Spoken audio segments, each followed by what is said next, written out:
Thank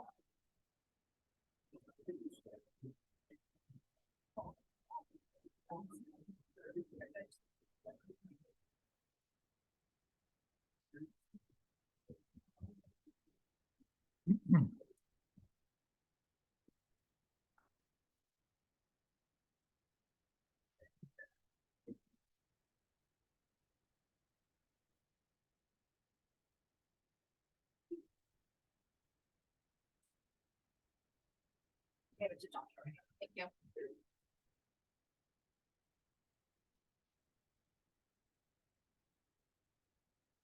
Good morning. It is 9 o'clock. Time for the Lyon County Board of County Commissioners meeting for Thursday, September 7th, 2023. Today's agenda action will be taken on all items unless otherwise noted. No action will be taken on any item until it's properly agendized. To avoid meeting disruptions, please place cell phones and beepers in the silent mode or turn them off during the meeting. The board reserves the right to take items in a different order to accomplish business in the most efficient manner. Items may be combined for consideration and items may be pulled or removed from the agenda at any time. Restrictions on comments by the general public. Any such restrictions must be reasonable and may restrict the time, place, and manner of the comments, but not restrict comments based upon viewpoint. Board of County Commissioners convening as other boards. Members of the Board of County Commissioners also serve as the Liquor Board, Central Lyon Vector Control District Board, Mason Valley Mosquito Abatement District Board, Walker River Weed Control District Board, Willow Creek General Improvement District Board, the Silver Springs General Improvement District Board, and during this meeting may convene as any of those boards as indicated on this or a separately posted agenda. This meeting may break between 11:30 and 1:30 for lunch. Roll call. We have all 5 commissioners in chambers this morning. Invocation will be given by John Poundstone of Joy Church. We can all rise, please. On Zoom. Heavenly Father, we just acknowledge and appreciate the great privilege it is to live in Lyon County. Your scriptures tell us that we are to commend, to honor, and to contend for our government officials. And so this morning, I agree with you, and we do. Thank you for all of our elected officials, but particularly this commission this morning. Thank you for our department heads. Thank you for each and every employee, member of commissions and advisory boards. It's such an honor to live in a county where we have such dedicated public servants. Your scriptures also tell us, God, that you can and will give us wisdom if we ask, and so we do. Father, this morning we ask you for your wisdom, your peace, your presence upon this meeting. And even after this meeting is over, as we approach the busy fall season, we ask that you bless this county, our employees, and our citizenry. In Jesus' name I pray. Amen. Amen. Please join me in the pledge. I pledge allegiance to the flag of the United States of America, and to the republic for which it stands, one nation, under God, indivisible, with liberty and justice. Be seated.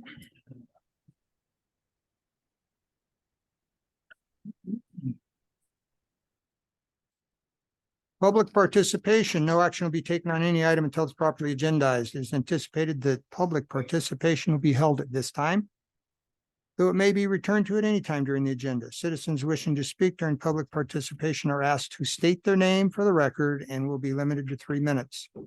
The board will conduct public comment after discussion of each agenda item, but before the board takes any action. And be sure to put your name on the paperwork at the podium when you do step up there and state your name. Do we have any public comment today? I see a hand on Betty's iPad. Oh, no, sorry, that was my Okay. cursor. Oh, that was a cursor. Okay. Just caught it in my peripheral there. No comments in chambers. So we will move on then for possible action, review, and adoption of the agenda. Commissioners, anything on the agenda that you want to change? Mr. Chair, I would like to remove item 16A. Okay, we're going to pull 16A.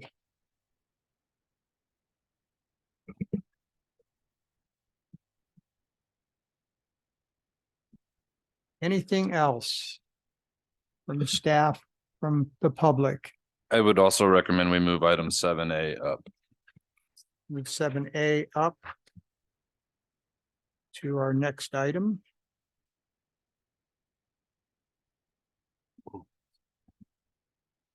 Anything else? All right, looking for a motion then. Mr. Chair, I move that we approve the agenda with the exception of removing item 16A and moving 7A up, which we're allowed to do anyway. Roger. Second. Okay, I have a motion by Commissioner Henderson and a second by Commissioner Jacobson. All those in favor say aye. Aye. Anybody opposed?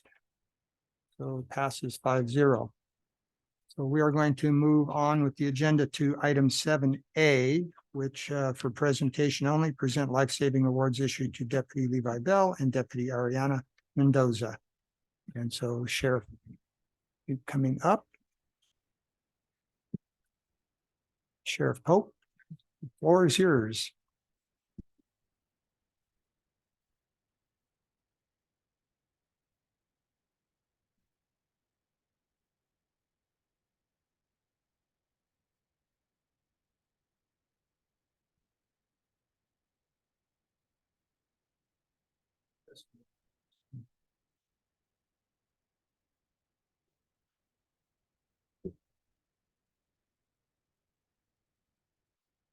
Good morning, Lyon County Sheriff Brett, both for the record. Appreciate you guys. I'm doing something up all day again, seems to happen a lot. But, today, I would like to recognize two of our deputies by presenting them the Lyon County Sheriff's Office Life-Saving Award. Deputy Levi Bell and Deputy Ariana Mendoza on July 20th, 2023. They both responded to an address in Dayton for a welfare check on an 81-year-old male who lived alone and had not been seen by his neighbors for over a week. Deputy Bell and Deputy Mendoza responded and exhausted all options by contacting neighbors and family to locate him. They were unsuccessful. Since there was no response at the door and no locksmith was available, they both decided to force entry to the home. They located the elderly male laying in his bed near death in an upstairs bedroom. They found him severely dehydrated and noted he could barely move and had urinated all over himself multiple times. The home also had no air conditioning, and the highs were forecasted to be in the hundreds that day. They requested that paramedics respond. He was subsequently taken to the hospital. If it wasn't for the actions of Deputy Bell and Deputy Mendoza that day, the victim likely would not have survived. So with that being said, multiple times, we don't know what we're going to encounter on a shift. We met with split-second decisions. These guys made the right decision. It resulted in saving one of our citizens' lives. So today I would like to present them with the life-saving award.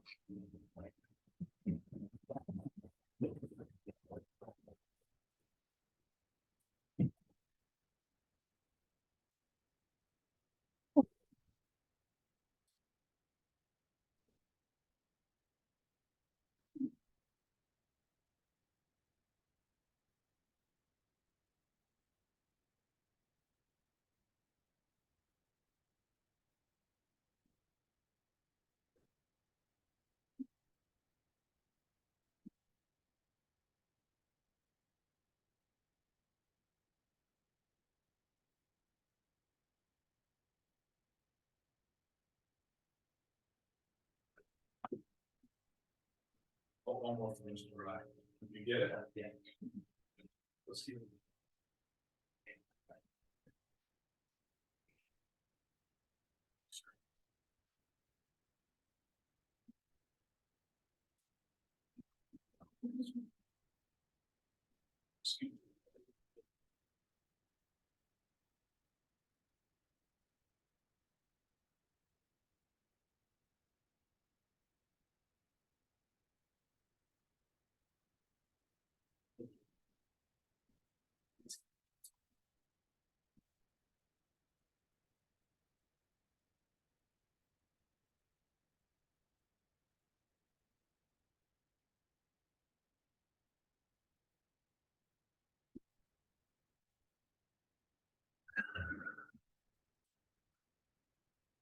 Commissioner comments?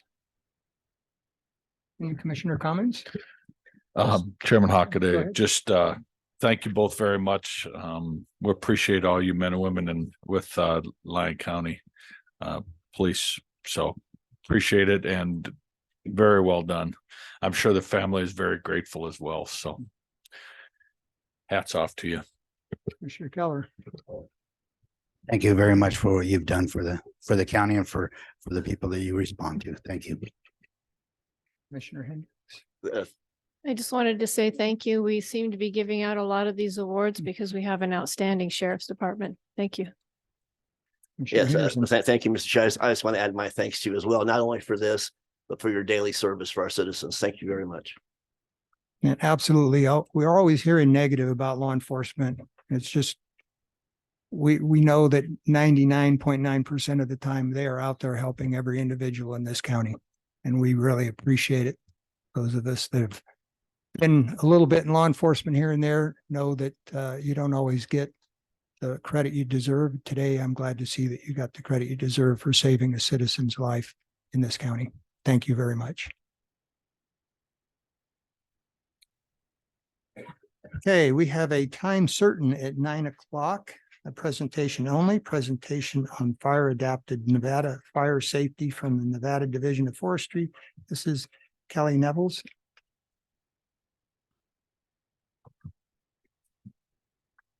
Good morning.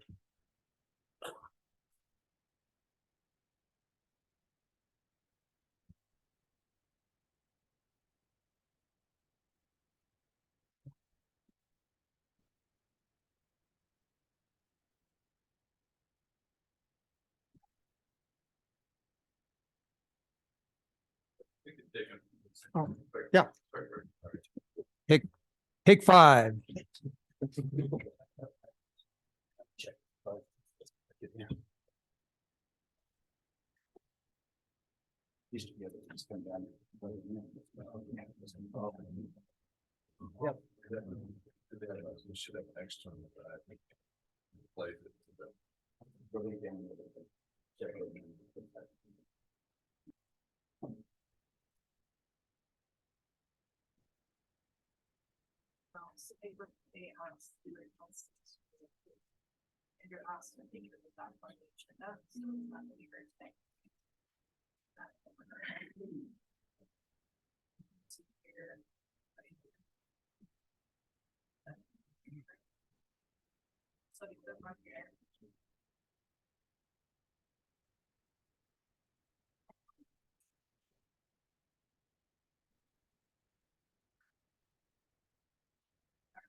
Why would they speak with one?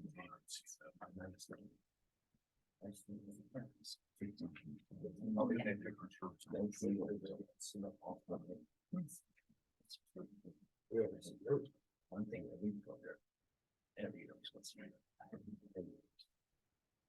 Something like that. Classrooms.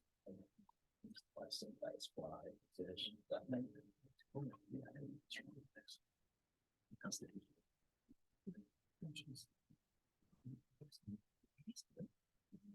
Just told me to tell the dress.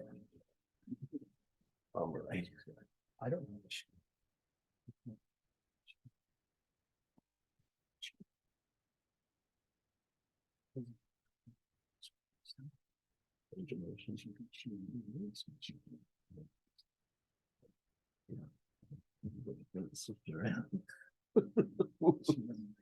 Yeah, I know.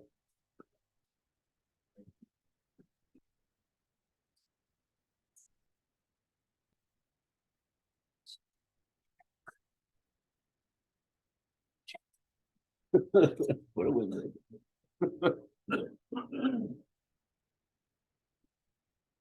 All right.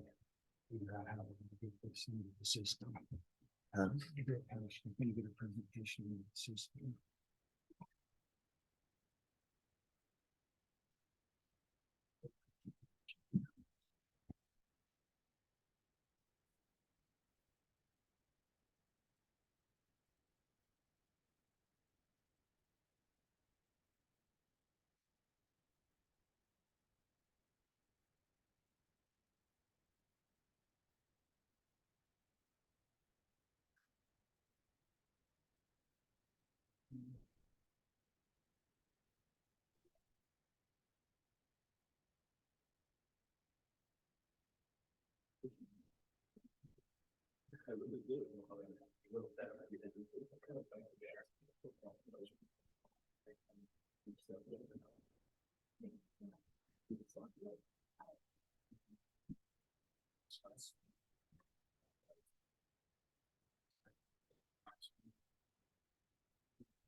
Our presentation's ready to go and it only took 5 minutes. Call.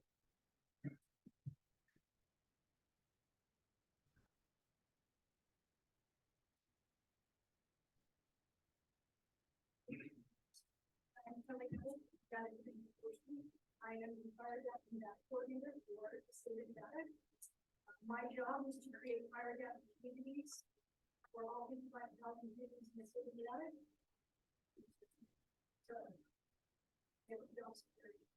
So, the data is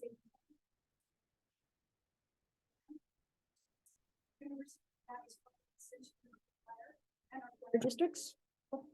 Thank you. And we also consider the communities part of that partnership. We can't create these fire adapted communities without everybody's involvement.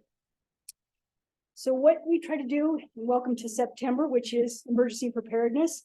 And we're going to talk about wildfire preparedness because wildfire doesn't have a season anymore. It's all year round. You can't outrun a wildfire. Wildfires are going to happen. You know, I showed you that first slide that said Smokey says only you can prevent them. I don't know why it was only me, but only you can prevent. You cannot prevent a wildfire. They're coming. So there's a big difference between prevention and preparedness. Prevention, you can prevent things happening like when you walk away from the stove and you're burning your house down, you've got your smoke detectors and your fire extinguishers. That's prevention. Preparedness is to prepare for those things that we can't prevent. So the biggest thing I want to talk about is threat versus risk. There's two different things. They're distinctly different. The wildfire threat is the likelihood of that fire. What that looks like is, what are the fuels? Do you have weeds around your house? Do you have junipers up against your house? What is the demographic? What are the fire risks? What are the past fire behaviors? We look at those weather things, historical weather patterns, historical fire, the fuels. Our forest management, which is pretty poor. We have very unhealthy forests. We have very unhealthy deserts because the management has just been left. And that's due to a lot of things in capacity and development. These inputs do make that analysis of what the threat is. The risk, the threat could be low, your risk could be high. That risk is, what are we looking at?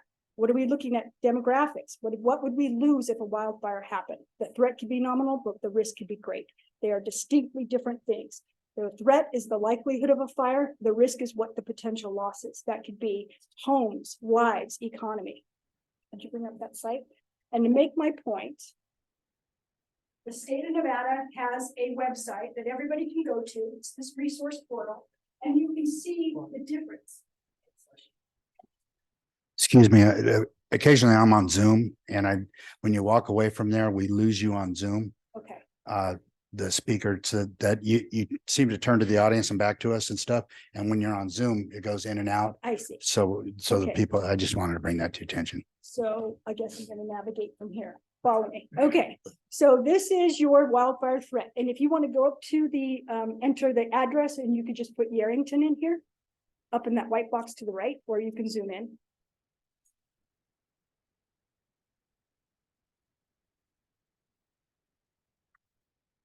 And it shows that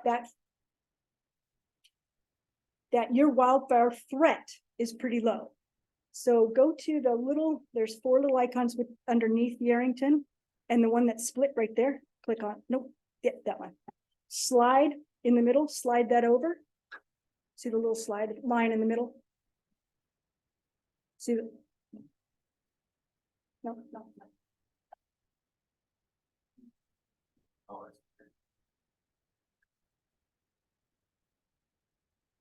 Now go back. That's your threat. And that's your risk. Look at all the red. That is the risk of your loss if a wildfire was to happen just in Yarrington. And we know that Yarrington is a low threat, but that doesn't mean a wildfire won't happen. What will you lose? As I'm sure you guys know, Yarrington is the onion west capital of the West, and billions of onions of those little, tear jerking little vegetables are sent all over the world. If you were to lose that to a wildfire, what would be that economic impact? That's just one impact of a wildfire. We'll go back to that. And like I said, that website's open to the public. You guys can put in your own address to determine your risk versus your threat as well. The reasons we have extreme fire, high temperatures. We know that. We call that climate change. We're only talking the temperatures. Record high winter precipitation. We just had that. And most people are thinking, our wildfire threat is low now. Everything's wet. That's not true, especially in the valley and especially down here. Everything greens up really fast. If you guys haven't seen your weeds in your yard or anywhere else, they're this high, but they will dry out and they will burn. Years of prolonged drought, we all have had that. The fire seasons of 105 days or longer. We've had longer days than that, but that's the average. Low relative humidity, zephyr winds, because the wind never blows in Nevada, and development within the wildland urban interface. Environmental change. That's the biggest factor happening right now, is where the urban area meets the wildland, and that could be desert. I'm not talking trees. Trees is also woody, but everywhere we live. As soon as you hit that sagebrush, that's wildland urban interface. And those changes are affecting a lot of our fire behaviors. So what have we learned? We just had the Tamarack fire, the Caldor fire, and we also had Maui. Let's take a look. Nobody thought Maui would burn. What did we learn? The biggest threat of a wildfire, especially here, let's talk about Yarrington because we're here, is that 0 to 5 foot zone of your home and that defensible space. That's where most houses burn down. The threat of a wildfire coming through here is not this big wall of fire that's going to come and burn over your house. It's embers. Embers are the #1 cause of structure loss in every wildfire. They can travel for miles from a fire that could be 1 to 5 miles away, and they can travel up to 100 miles an hour. One little ember. So I wanted to show you this. This is the Caldor fire right here. If you can hit play on that. Just to show you what those ember fires look like. These are our firefighters. Just to show you how fast the winds are moving, and our guys down the street. And look at this wall. That is an ember fire, and it's blowing down the street. And it's lighting everything on fire in its path.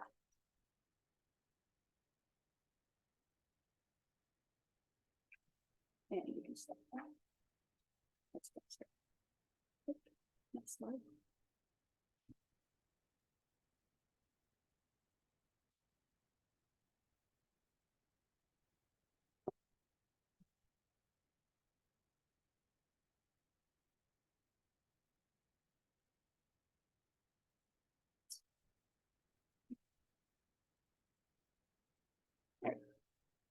One more, I just want to show you this. This is one of the biggest fires we see for homes is that 0 to 5 foot zone. What most people have is flammable vegetation, meaning most the two biggest ones are junipers, cypresses, and flammable mulch.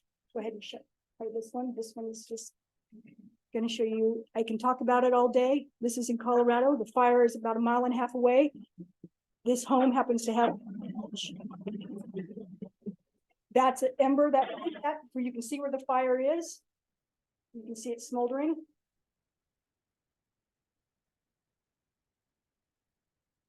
And again, this home had great defensible space.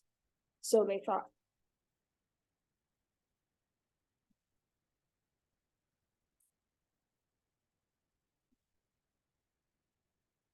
This deck is slatted. So he's trying to water it down. They're leaving, but they see that it lights up again right by the corner. You saw that flame underneath the porch. This guy comes with his water bottle. That's terrific. He was prepared. And he's done. So they're now finding that it just went under that porch. So, and this is in real time. So they're trying to access that under the porch.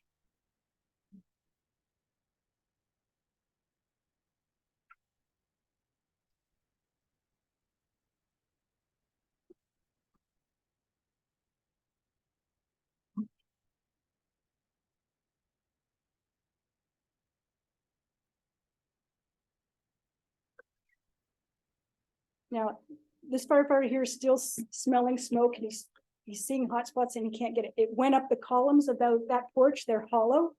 So that mulch, so he, at this point, is going to come back and open that up. But I will tell you, as soon as you open up, you'll see how fast that fire went through. This house was a total loss, all from an ember. And they had great defensible space, so they thought. So it's really important. You'll see this when he opens this up, how fast that fire spread.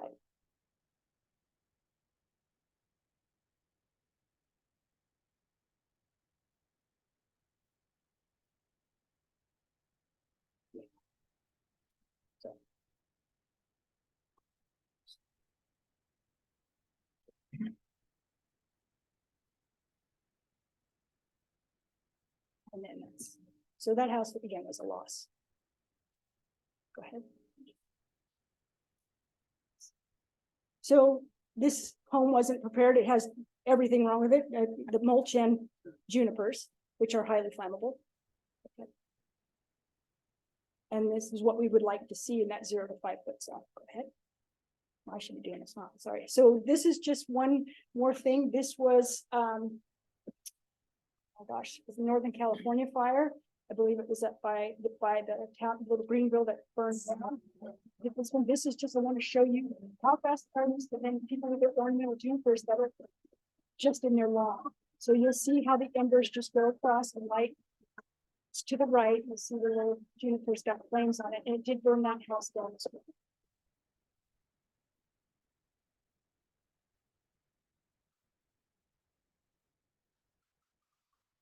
You see the embers just falling.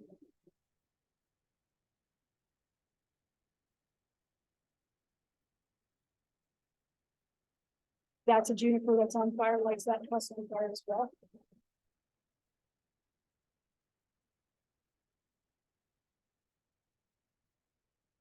The flames are, like I said, that's just the ornamental juniper shrub they have in their front yard, and you can see it's going to hit the roof right now and then light that house. Okay. All right, so this was in Collin Ranch, during the Collin Ranch fire, and this was days later after the fire, just to show you that those embers can get into anywhere and start smoldering. And this was this guy's pergola in his backyard, just through the cracks. So creating that defensible space and home hardening is important. So this is just to show you what two different types of fire we have. We have the canopy fires, which is the one to the right where it just burns straight across. The fire just starts as an ember and burns across. And then you have the ladder fuels, which is the fuels that build up underneath your trees and vegetation that start the ladder. It just climbs up and creates that fire. So we have two different fuel types. So now we'll get into common myths. My home has a metal roof and steel beams. Steel beams don't burn. Oh, yes, they do. This is one that was from Holbrook Junction. That man's barn and house burned down. He's still repairing. Another common myth, homes with stucco are safe. They're not safe. This gentleman, you can see he had a metal roof. Looks like he did everything right and stucco, but that metal roof was in ill repair. That tree to the right had caught on fire. You can see a little bit of burn and went right underneath that and went from the inside down. I live on a golf course. My home is safe from wildfire. I hear that a lot. The golf course is safe. It's absolutely green and beautiful, but the homes aren't. That's why home hardening is important. And this was in the fire in Napa. This is another one. I don't have any brush near my home. I don't live in a high fire hazard area. We all live in a high fire hazard area. That's what Lahaina thought too. This is not Lahaina. This is Napa, but that's what happened. So wildfire resiliency, what can you do? We can only do so much as mitigation experts and firefighters. We depend on you to protect your home as well. It's not up to us to save your house. It's up to you guys to save your house and help us save it. And creating that defensible space, that 0 to 5 foot zone, as you just saw, is the most important part, is creating that defensible space and working your way out, keeping it lean and green. This was the waterfall fire in Carson City. This was a home that we did defensible space on. The one on the left is before. The one in the middle is actually what it looked like after we did that mitigation through there. And then on the right is that home was saved. And that fire came right up through his backyard. So it shows that defensible space does work. There's a picture online of Lahaina with that house that didn't burn. They actually had no vegetation up against their house. You know, it's kind of a weird thing. You know, we don't ever predict fire, but they had defensible space. Prepare, prepare, prepare. That's what we're here for this month as well, is that pre-fire mitigation. What does that look like? Focus on that 0 to 5 foot zone. All flammable materials away from that house. And that's where it's going to go. And it's going to light up into everything. And that's just the house that shows that mulch and those junipers lighting up. Harden those structures. What does that mean? There's $20 things you can do. You can go to Home Depot and buy Vulcan vents for the vents. They have an intumescent screening that as soon as that any flame or heat hits it, it shuts off, closes that. There's fire mesh screening that's like a 1/16 of an inch. That's fire resistant, just putting over your vents and over the ones under the eaves. Prevent. Those are the biggest areas that tend to burn. The house in Genoa, if anybody went there last year, the one house that burned right off the side of the road, his tree caught on fire and went right into the eaves, and that's what burned his house. Had he had screening there, his house would not have burned.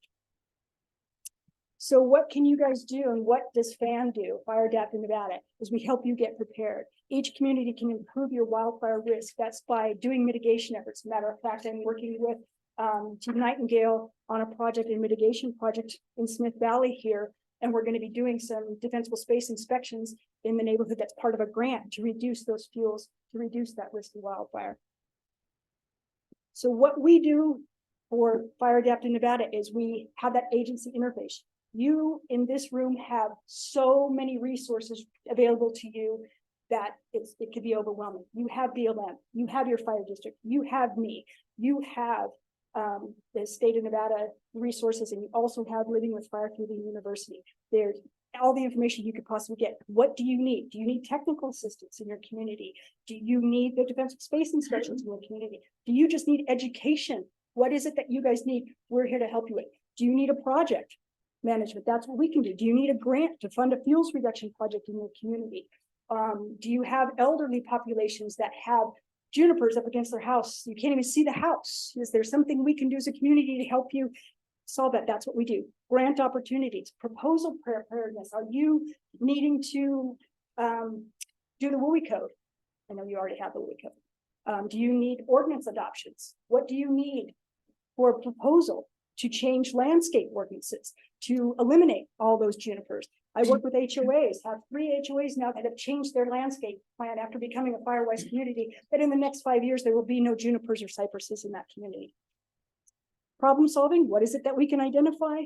Ideas and innovation. We need to work with you as the community as to what do you need to stay prepared and safe? Is it evacuation planning? Is it evacuation drills? What do you need? We will work with that with the sheriff's department and the fire department to get you what you need. And the CWPP updates, Lyon counties is being updated as we speak. So we will not be in the situation of Maui. They did have one. They didn't do anything with it, but you guys are getting that done. Should be done probably within the next month. So that's great news. We're working with each fire district to find those projects and those priority areas to apply for those grants and get you guys what you need to keep you safe. What we do, we connect you to the resources that you need. I work under Firewise USA, which is a national grant-funded program that recognizes the communities that have done their due diligence in reducing their fuels risk, doing their defensible space. They are certified through there. They get a certificate, which if you turn that into your insurance companies, there's possibilities of insurance reductions. Ready, Set, Go works with the fire districts to help not only do the getting ready, get set, and getting ready to go as evacuation. They do the same thing with the fire chiefs and offer training and assistance with those fire districts to help this program go as well. There's also grant funds available under Ready, Set, Go and Firewise. A Firewise community does score higher on the grant process with the national and the federal grants. We recognize that. In December, I testified at the Department of Insurance Commission. There was Western Nevada Fire Chiefs, all the fire districts, myself, Ready, Set, Go, and Firewise, and we presented to the Insurance Commission to not do what California is doing. We want to recognize the efforts that these communities are doing to reduce their risk. So, and recognize that the proposal was, if you are a Firewise community, there's like a 30% reduction in your insurance. The HOAs are getting reductions. And if they're home hardening, like we're changing those vents, we're getting rid of shake roofs, we're getting rid of those landscapes, there's another 30%. It will go to legislature next time. Right now, they're still having meetings.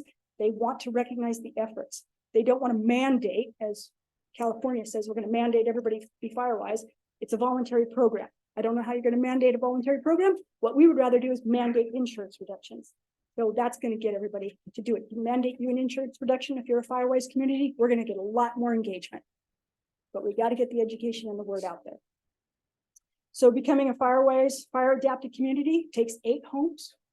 Only need 8 because we hope those 8 will take that grassroots effort and expand to their neighbors. I'm not above bullying. I'm all about it. You got Joe Juniper living next to you and you have a spotless home. I'd be on Joe Juniper's door. And as a wildland firefighter, if we come into that community, we have to triage that. We have to triage what can we do when we walk into a fire? What homes can we save? It's not going to be Joe Juniper's. We're not going to put ourselves or any firefighter at risk, but we will save the one that we can see. We can see that house and we will put our efforts there. So we really want the efforts in getting the community to recognize their dangers and take those efforts to help us help them. And that Firewise community is just a community that would need little to no assistance from wild firefighters in the case of a fire. So that's my presentation again. Don't know why it's me. I'm hoping that you guys too. And that's why. So thank you. Any questions? Did I make my 10-minute window? Thank you, Mr. Chair. Thank you for the presentation. It was very informative. The work you guys do is really important. I've been involved with, or I was involved with, I don't remember what it's called now. The Firewise program. Fire Safe Council? No, Living with Fire. Oh, Living with Fire, yes. Yeah, back from 2009 on. So Yes. you guys do a lot of good work, and hopefully people are paying attention and creating that defensible space around their houses. I'm hoping if it, they didn't think paradise would burn. I hope that's another wake-up call. Yes. And thank you very much for the presentation. Commissioner Kelly. I want to thank you for your presentation. The thing that I got the most out of that was we're not going to do it like California. I really appreciate that.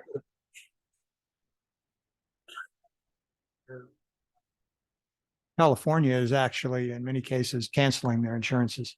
They are. So far, there's State Farm, Allstate, Progressive, and Liberty Mutual have all canceled, saying no new policies, and they will not renew.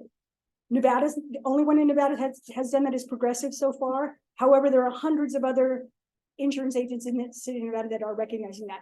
I have presented again to the council. I'm going to all of the insurance commission meetings that I can get to with certain brokers to get them to recognize that as well. So a lot of people are on board. We just don't want to go the way of California and canceling. So I do have assistance and resources to help them relocate a new agent if that's needed as well. So we know that's trying to come over here, but yeah, we're not going to pay for California's. Commissioner Jacobson. Thank you, Chairman Hockaday. We just recently had a code enforcement workshop, ma'am, and one of the items that would come up with a weed control, especially in Nevada. Obviously, we can get some. Are there some guidelines that you have that help code enforcement, or some? Well, actually, yes, you guys have adopted the WUI code. Under the WUI code, they're mandated to maintain their vegetation. So I also am a master code enforcement professional. I was a code enforcement officer in Douglas County and Carson as well. So got a little background on that. So yes, they are required to maintain their vegetation. Weeds cannot be any higher than 3 feet. They can be cited. You guys have that. I don't know if you have that code in your ordinance, but it is under the WUI code. The state of Nevada has adopted the WUI code. So we don't enforce, we leave it to the counties to enforce, but absolutely under the WUI code, they are to maintain that, and they are to maintain their defensible space. So it is a requirement. Right. I just get a kick out of it. I drive down and around Fernley. All of our communities have weed problems in areas, but you drive by these fields and they're spotless. There's not a weed around the fields. And then you drive by some homes and you can't even see their front window. Yes. So I don't know what Lyon County's ordinances are for code enforcement. I know you're kind of relatively new in the code enforcement, but the WUI code has been adopted, so the fire districts can enforce that as well, like health safety. thank you, ma'am. Thank you very much. Appreciate you being here. Thank you for the invite.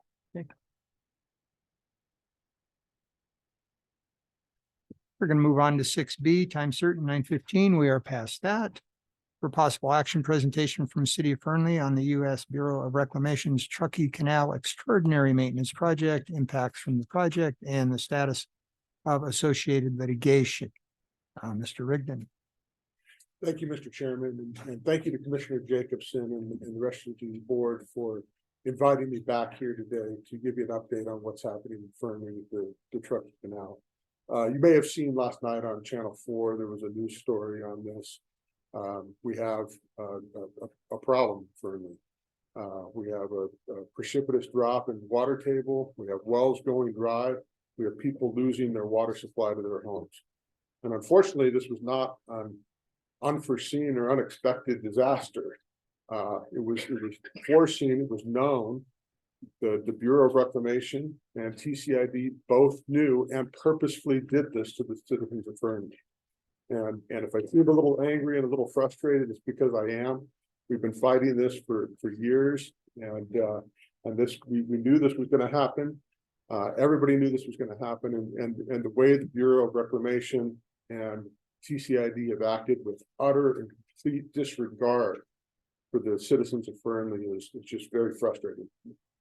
So I'll give you we were here about a year and a half ago, and I discussed a little bit about what was anticipated to happen.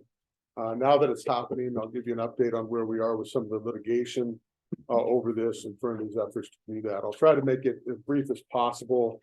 Some of the slides you already saw previously, and I'll just run through them real quick to make sure that the audience understands where we are. So the first slide here. Next. Oh, I see. Okay. So the first slide here is just an overview of where the Truckee Canal is. You have two rivers, the Carson River and oh, there's no pointer. Okay. You have the Carson River and the Truckee River, and the canal essentially connects those two river systems in order to provide irrigation water to Fernley and then to the Fallon area. The canal was completed in 1905, and it was always built and operated ever since 1905, so for 120 some years, as an open unlined ditch. And so the advantage of an open unlined ditch is that it recharges the groundwater. In 2008, the canal breached. It flooded approximately 600 homes in Fernley.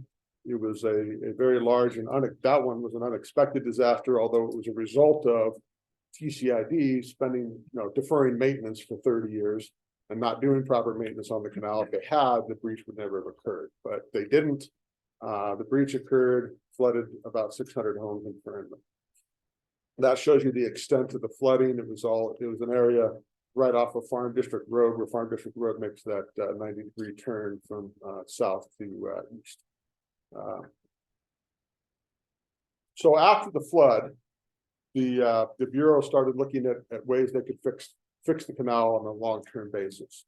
And we participated with the Bureau in those discussions. They started an EIS process in 2015. Prior to that, they did several risk analysis.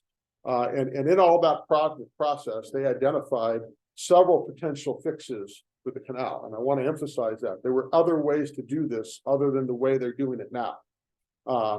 We understood that they had to study the way that they're doing it now, but they also needed to study the other ways to do it. There's ways that could have kept the recharge going and still fix the problem. And in fact, their own risk analysis showed that that would be a cheaper project to do it the other way. So, so they completed that process in 2020. The draft EIS was published.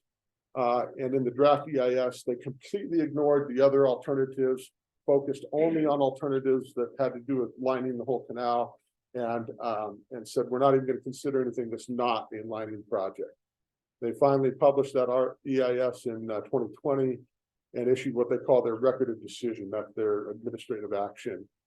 We had to wait until they filed their record of decision to take any litigation action against them on this, because you have to wait for the administrative agency to finish its process before you're allowed to go to court.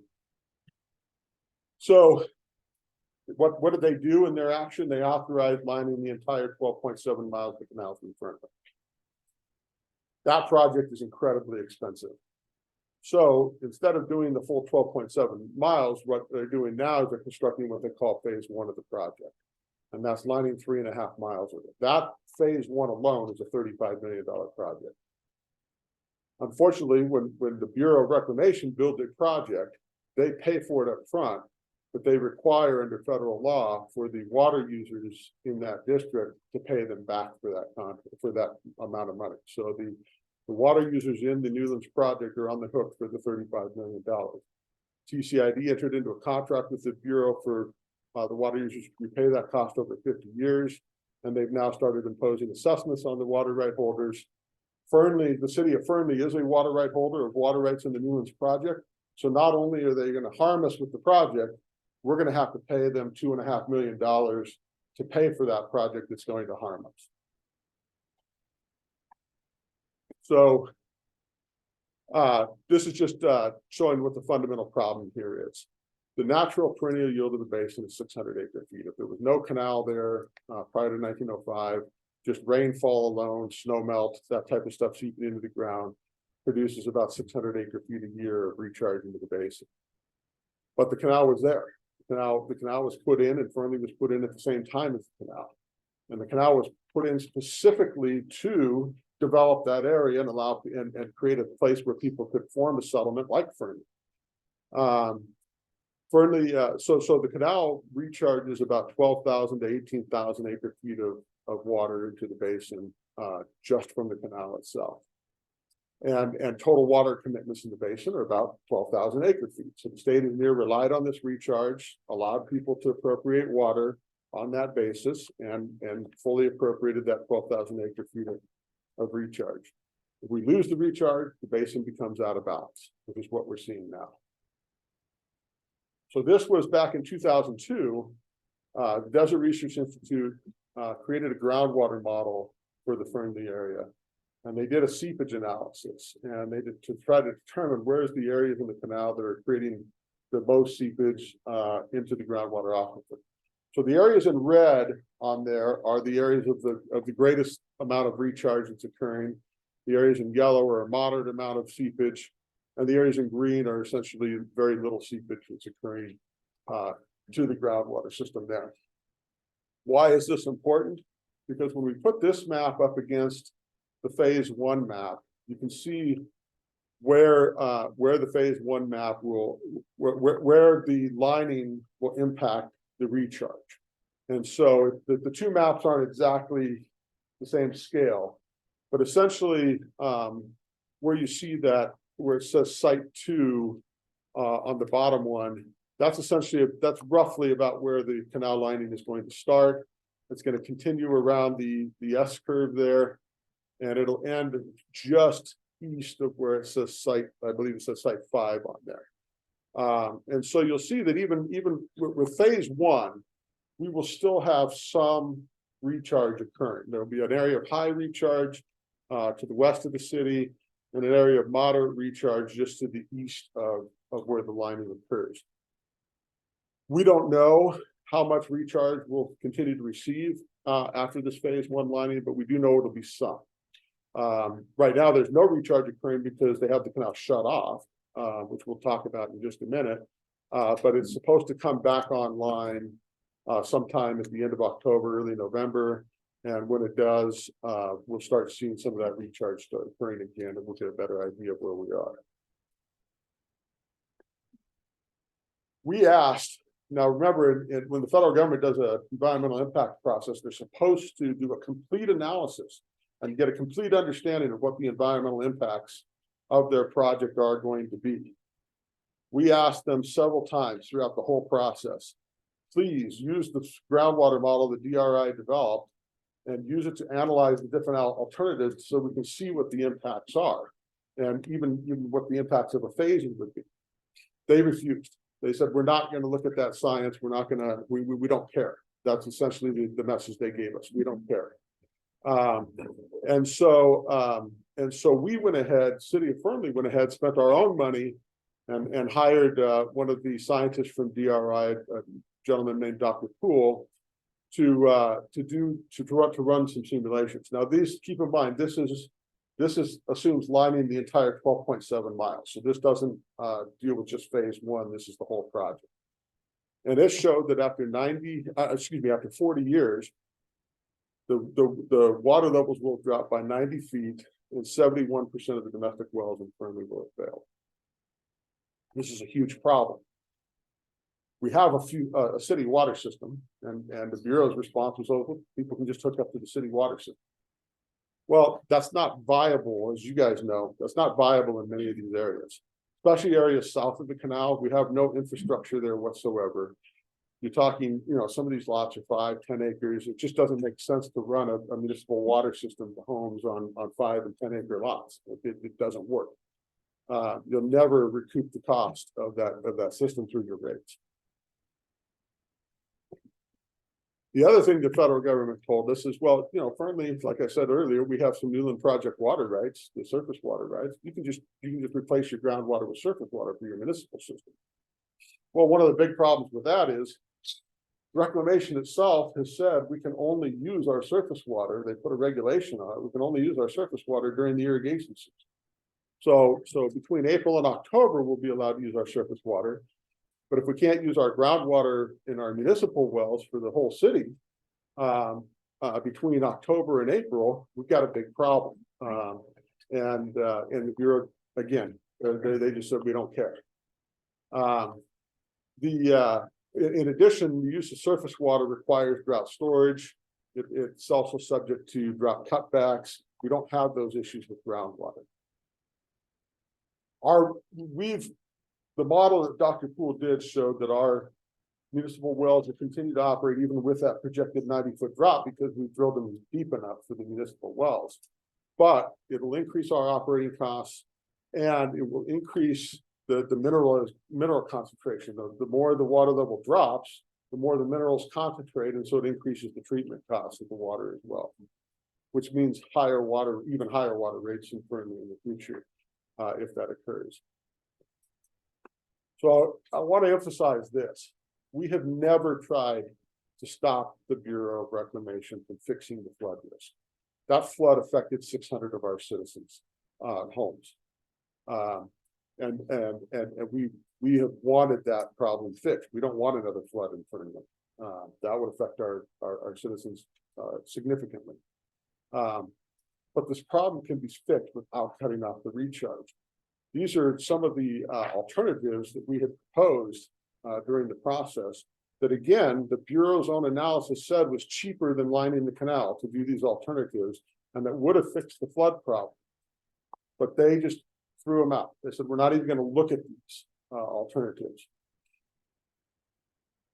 We liken this to the Bureau's cure is worse than the disease. As I've mentioned to several people in the past, this would be like if you had a broken ankle and you went into the emergency room to have your broken ankle fixed.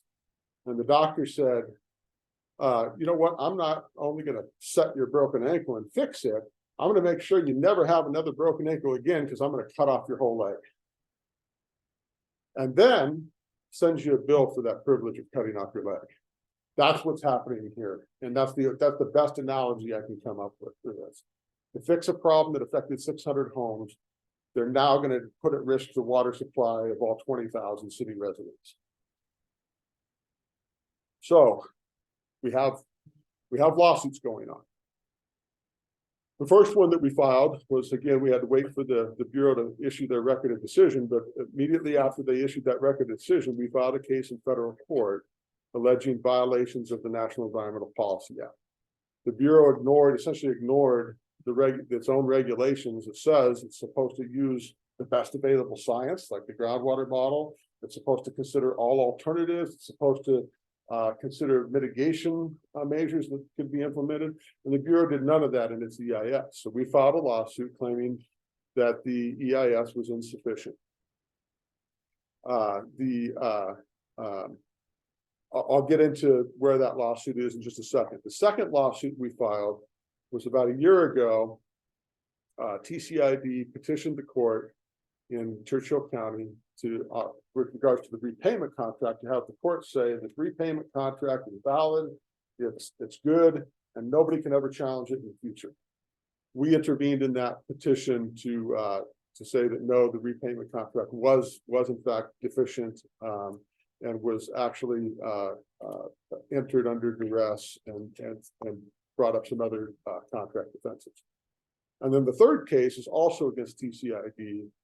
TCID this last January, as I said, imposed the assessments on all the water users, and we are challenging those assessments in court.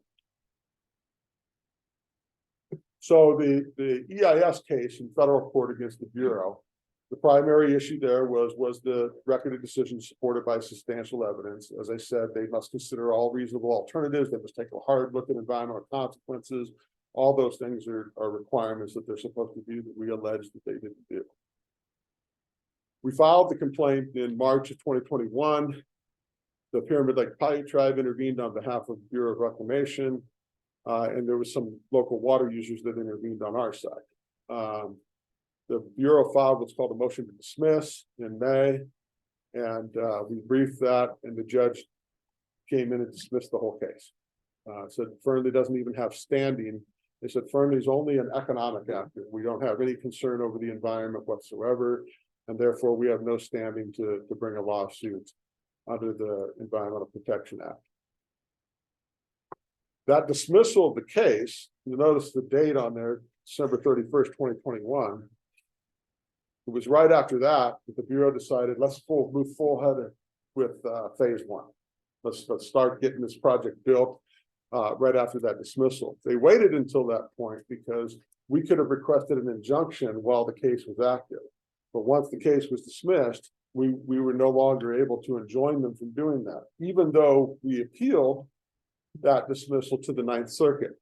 Unfortunately, the Ninth Circuit doesn't work real fast. We briefed that case, but we argued that case last year, and they overturned the district court. They said, no, you were wrong to dismiss this case. Fernley does have environmental interests here. The court ruled that the district court applied an incorrect legal standard.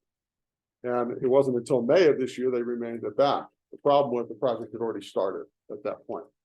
And so as far as phase one goes. So we filed an amended complaint on June 1st. And the parties are now awaiting this settlement conference in front of a federal judge that's supposed to occur sometime in October. We don't have the exact date on that yet. So that's where that case sits at the moment. As far as the repayment contract, as I said, TCID filed this in Churchill County District Court. There's a state statute that says that they can do this. They can file this, and it basically requires the court to examine the election, the special election that TCID held, examine all the proceedings to enter into the contract and then determine whether the contract is valid. The public was notified that they could file answers to that petition. And if the petition was approved, if the petition is approved, then you can never, ever challenge that repayment contract in any court at any time later on. So Fernley jumped in, we filed an answer, we filed counterclaims. We alleged that the contract was fraudulently induced, it was executed under duress, proved under influence. We also alleged that the special election was improperly held. And that and what we requested is that Fernley be exempt from any obligations under the contract. We also sought to preempt the local Churchill County judge and bring in a neutral judge to hear the case. TCID opposed our ability to be a party in that case. And the district court, the judge that came in and said, no, Fernley doesn't have a right to be a party in the case. They can file an answer, but they can't be a party. They can't actually, enter any evidence in the record. We can't do anything like that. So we have filed a petition with the Nevada Supreme Court. The Nevada Supreme Court has accepted that petition and is in the process of deciding it to try to get the district court to let us be a party in that case. And that Supreme Court case has been fully briefed, and we're expecting a decision literally any day. So meanwhile, that whole case is on hold while we're waiting for the Supreme Court to issue their ruling. So like I said, then the other case came about in January this year. TCID approved the assessments to pay for the contract. The important thing about this case to understand is TCID is divided into two divisions. They have what's called the Truckee division, and they have what's called the Carson division. The Truckee division is Fernley and Hazen. It's all the people on the canal itself. The Carson division is everybody in Lahontan Valley in the Fallon area. The people in the Lahontan division outnumber the water users in the Truckee division by 10 to 1. And it is literally that big of a difference. And only irrigation users are allowed to vote or have any say in TCID elections. So even though Fernley and its 20,000 citizens hold Newland Project water rights and are going to be assessed money by TCID, they have no say in what TCID does at all. Only the actual farmers get any kind of a vote at TCID. Even Fernley is a municipal entity in the holder of the water rights. We don't get to vote in TCID elections. Only the farmers get to vote. And so when they held the special election, no surprise, everybody in the Truckee division, when I say everybody, it was like 90% opposed the repayment contract and opposed the construction. But everybody in the Carson division supported it. It was like 90% support in the Carson division. Well, there's 10 times as many of them. And so it passed overwhelmingly at the election. When TCID decided to assess everybody, they said, well, everybody regardless of what division you are, everybody benefits equally from this project. And so we're going to assess everybody equally. And they didn't take into account the fact that during the project, because they decided to do it on a 1 year's time frame and completely shut off everybody in Fernley, they're not compensating anybody in Fernley or reducing their assessment by the amount of water they lost for the entire year, by the need to replant, reseed their fields and re-irrigate their crops, and the amount of time it's going to take to do that, the 3 or 4 years to get back to full production on those farms. They didn't do any of that. They didn't discount the assessments to the city for the harms that we're going to have with having to help the domestic well owners out, hook them up to those that can hook up to the city water system, hook up to that, to deepen their wells, all those types of things. They said, nope, everybody benefits equally, and so we're going to assess everybody equally. So that's the basis of our lawsuit, is that assessments are supposed to be based on the benefits you receive from the project. The benefits of this project all go to the irrigators in Fallon, which is why they overwhelmingly supported it. Fernley has only costs associated with this project. It harms us. But again, they have all the representation on the board, they have all the votes. And so we have to pay for a project that hurts us. And so that's the basis of our lawsuit here.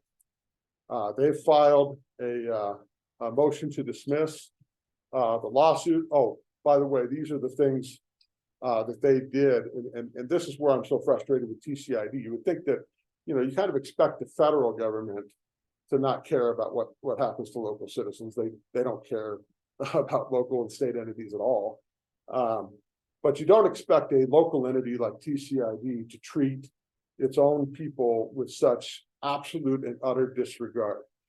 They had the opportunity to build this project over 3 years during the winter season, so that the irrigators in Fernley and Hazen could still irrigate during the irrigation season. The impacts to the water table, because we wouldn't be shut down for an entire year, we would allow recharge to occur while the project was being built. They had the opportunity to do that, and they voted to go with a 1-year construction schedule, completely shut down Fernley for a year, and do it that way. Because again, and I actually had a board member from TCID privately tell me this when I was discussing this with him at a meeting. We don't care what happens to people in Fernley. My voters are in Fallon, and that was the attitude that they had. And so, there's no compensation to any of the domestic well owners. There's and meanwhile, while Fernley's completely shut down this year, everybody in Fallon is getting a full allocation of water from the Carson River. So TCID has filed a motion to dismiss, claiming we have no standing. Again, they'll both TCID and Reclamation never want to discuss the merits of this case. All they want to say is Fernley doesn't have any standing to be here in court and argue their case. They know they lose on the merits. And so again, in perfect fashion, they filed another motion to dismiss. That's been fully briefed, and we have a hearing in front of the district court next Friday, a week from tomorrow, on September 15th at 9 a.m. And that's where we'll argue the motion to dismiss. So that's kind of the status of the litigation and where we are. And I just open it up to any questions if you have any. Let's start with Commissioner Jacobson. Thank you, Chairman Hockaday. First of all, Mr. Rigdon, I appreciate you being here today. Thank you very much. Very informative. I've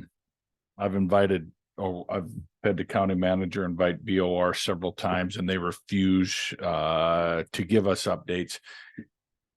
Because the city of Fernley is in litigation with BOR, does that mean that they can't come and speak to us? No, it does not mean that. They have we're in litigation. I'm here speaking to you. But I guess I just want to point out to everybody that BOR acts with cowardice and lack of transparency, to say the least. Won't answer questions about any cost overruns, timelines, any of that with the citizens, but yet they'll speak freely with TCID. Is that correct? That's correct. So they pick and choose which agencies they do chat with and don't choose, and choose who they don't want to speak with, correct? Absolutely. Yeah. So our taxpayers, when they were holding informational meetings on the special election, they were invited to come to those informational meetings and answer questions. They were specifically requested to be there, and they refused to come, and that was before any lawsuits. A few things here, Mr. Chairman. Just real quickly, just touch on why they call this the extraordinary maintenance project, why they call it that, and not shutting down the canal for a year.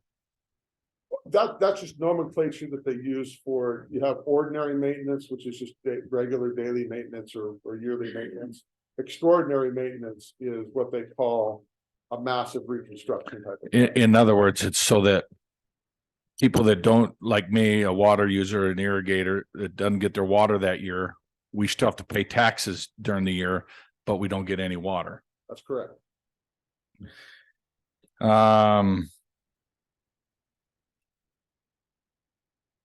Give me it's have we heard of any cost overruns on that 35 million?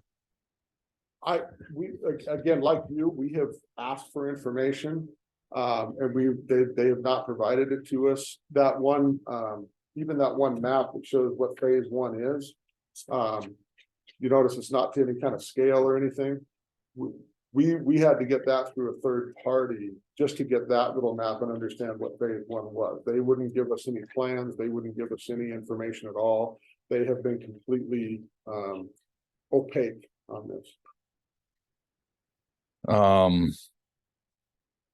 So real quickly on the wells drying up, my understanding is there's a form now that they people who have well trouble are supposed to fill out and get to. This is where I just struggle with the bureaucracy of a government. So we've heard that legislatures are saying, well, there's nobody from Fernley calling the state water engineer to tell them that their water or their well dried up. Yet it's my understanding every well driller has to record and report all well activity, whether it's deepening, re-drilling, doing a new well with the state water engineer. Is that correct? That's correct. So they have that information, but now they're saying, well, since we haven't heard firsthand from Joe Farmer or little old me or whoever that has to re-drill their well or go deeper, that if they don't contact and report it themselves to the state water engineer, that they're not using any well data that they're getting from the well drillers to report on any of that. Is that correct? I don't know if that's correct. I'm not familiar with that. I will say I did have a conversation with the state engineer about a week and a half ago. He was very concerned about what's going on in Fernley. Unfortunately, there's not a lot for the state engineer to do because it's a Bureau project, and there's a whole lot of issues there. The state engineer has issued the permits, he's issued the well driller permits, he's issued the water rights permits for the groundwater, but he can't go tell the BOR what to do or what not to do. Well, I guess what I was saying is, but the state water engineer has the data from all the well activity that is going on this summer. Correct? Because it's reported to them by the well drillers. So to the extent that it's reported, he would have the data, yes. So if they would just ask or communicate, they would get that. Because what I'm saying is never before has a person had to, once they get a well driller there and they drill their well, they don't have to call and say, oh, by the way, my well dried up. Will you please put me on the list and let legislatures know that my well dried up? I just find it hypocritical that they're in order for the state to take data from the state water engineer, that it has to first be reported by the person paying $23,000 or more to get their well re-drilled.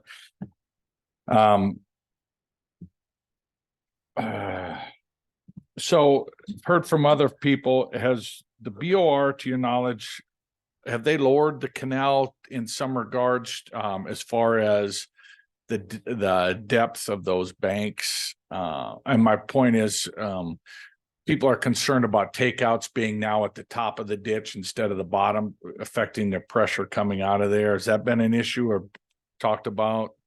We've heard, so when we were watching the construction go on and like I said, we're not privy to any information. Bureau's not talking to us. TCID's not talking to us. Nobody will give us information. We saw massive excavations occurring and a lot of dirt being removed from the canal. Yeah. We're not sure why that was or what the purpose of that was. We don't know where the takeouts are in relation to the new bottom of the canal. We don't know if they were excavating just to make room for the lining or what was happening, but there was a tremendous amount of excavation going on. There was too, sir. Um.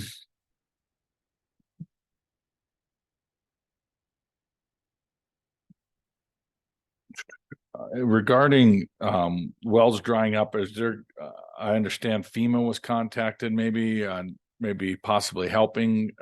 I try not to laugh when I bring up FEMA, but so is that something that is out there, or is that just a rumor floating around that? That may be a rumor floating around. We haven't contacted. Okay. FEMA. I will say this, we are going into settlement discussions with the Bureau. A big issue in those settlement discussions is going to be, what are you gonna do to monitor the impact of this phase one? What are you gonna do to mitigate the impacts of this phase one? Those types of things. That's gonna be the focus of those settlement discussions. Mr. Chair, that's all I have for right now, but let me look through my notes. It's a mess. Okay. So we're with Commissioner. I Kelly. just also wanted to point out again, I greatly appreciate you coming and speaking to us today, sir. You have no idea. My pleasure. Thank you for coming. You're speaking to the choir, so it's kind of, we wish we could drill you about some certain things, but there's not, they're not here, and that's the people we need to talk to. There's a couple of things that you might be able to clarify for me a little bit. You're talking about that the city of Fernley is going to have to pay back $2.5 million per year over the next 50 years. Correct. But yet they don't have standing in this lawsuit. They're just going to pay for it. That's right. That's the TCID alleges. Okay. So that's got me confused how you charge people. That's a good question, because we have a serious, as you know, this country was founded on the slogan of taxation without representation. And that's exactly what's occurring here. Fernley and its 20,000 citizens have zero representation on the TCID board. And the TCI board is going to assess us $2.5 million. Well, and I think that you do have standing. I think that they're doing a taking. When they put the ditch in, and anybody that's ever been a farmer knows, if you put a cup of water at this end of the ditch, it's probably not going to end up the other end of the ditch. So that was allocated for when they did the ditch, or when they did everything. So that water, they promoted farming in the area. They promoted it all along that reach. And there's also a difference in, so like in the Fernley area and out to Hazen, they get their water yearly, as supposed to. But then the other side of that coin, the Fallon side, gets it only on what's the word I'm looking for? In periods of drought is when they get supplemented into Fallon. So the way it works is they have to look at the Carson River first.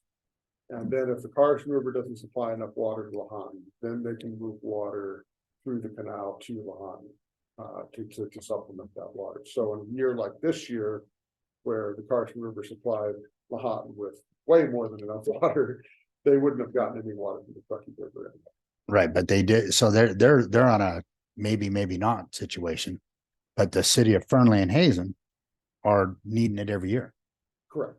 Yeah. So I don't understand how they got to make that decision between the two divisions when one is full-time, one is not. That's a large part of our argument there, is that they're treating us differently. So I had a question. The single subject rule, you mentioned, you brought that up. What were the two subjects, or what? How was that? So as some of you may know, when you put a question on a ballot, they have what's called the single subject rule, which means you can't confuse the voters by smashing together the multiple questions into one. That's exactly what TCID did here. There was two questions that they were asking the voters. A, should we enter into the repayment contract? And B, should we do the 1 year shutdown versus the 3 year shutdown? Those are two separate questions. I mean, anybody who looks at it would say those are two separate issues, but because they wanted to make sure that they got the votes for the repayment contract, they smashed the two, and there was one question that said, do you want to approve the repayment contract and shut the canal down for 1 year? So you couldn't separate them. Right, you couldn't vote for one or the other, you had to vote for both. Well, Makes sense right there. Also, there was one other thing, well, two other things that I'm trying to read I'm scribbling real fast. So now I got to read what I wrote. He talked about the possibility of the weirs, if they changed them at all. Did they Possibly. What? changing the weirs, where they're taking the water out? So Changing the takeout structure. yeah, They didn't change the takeout structures, but they may have lowered the canals. The takeout structures don't operate at the lower level. so they needed to change it. Well, you If can't they because went the deeper, elevation- yeah. You need the elevation of the takeouts to have the flow to the farm, to the residents. You can't lower the takeout and expect that water to flow uphill. Except in California, Russ. I think that's all I have for right now, but if I can read through my notes, if I come up with one more. Yeah, go ahead. Sorry, one more thing, Mr. Chairman, regarding that special election. What a hoax. They made residents register, but if they thought they were a registered voter, they thought they were registered to vote. So a lot of Fernley voters got turned away because they didn't register to vote in this special election. And as a taxpayer, it should frustrate you because if you're current on your TCID taxes, why wouldn't you be able to vote, just go in and vote because they have that on their tax roll that you're current on your taxes?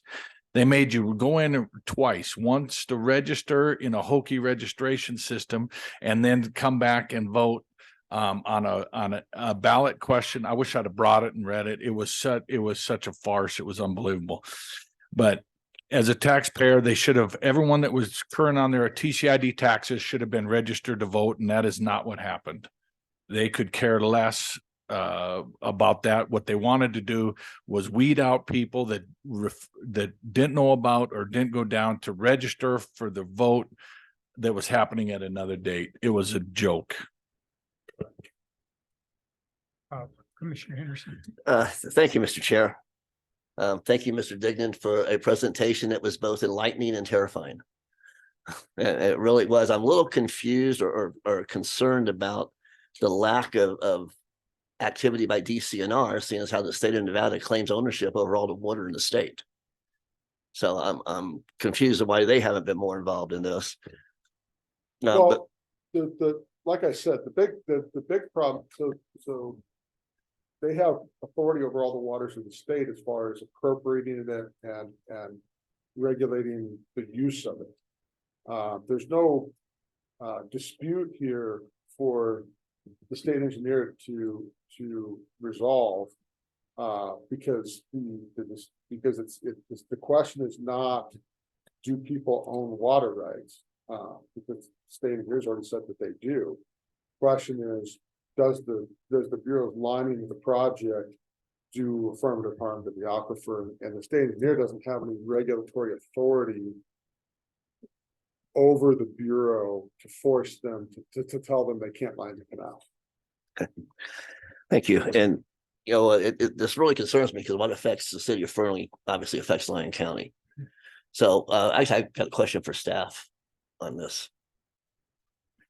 You want to get up there?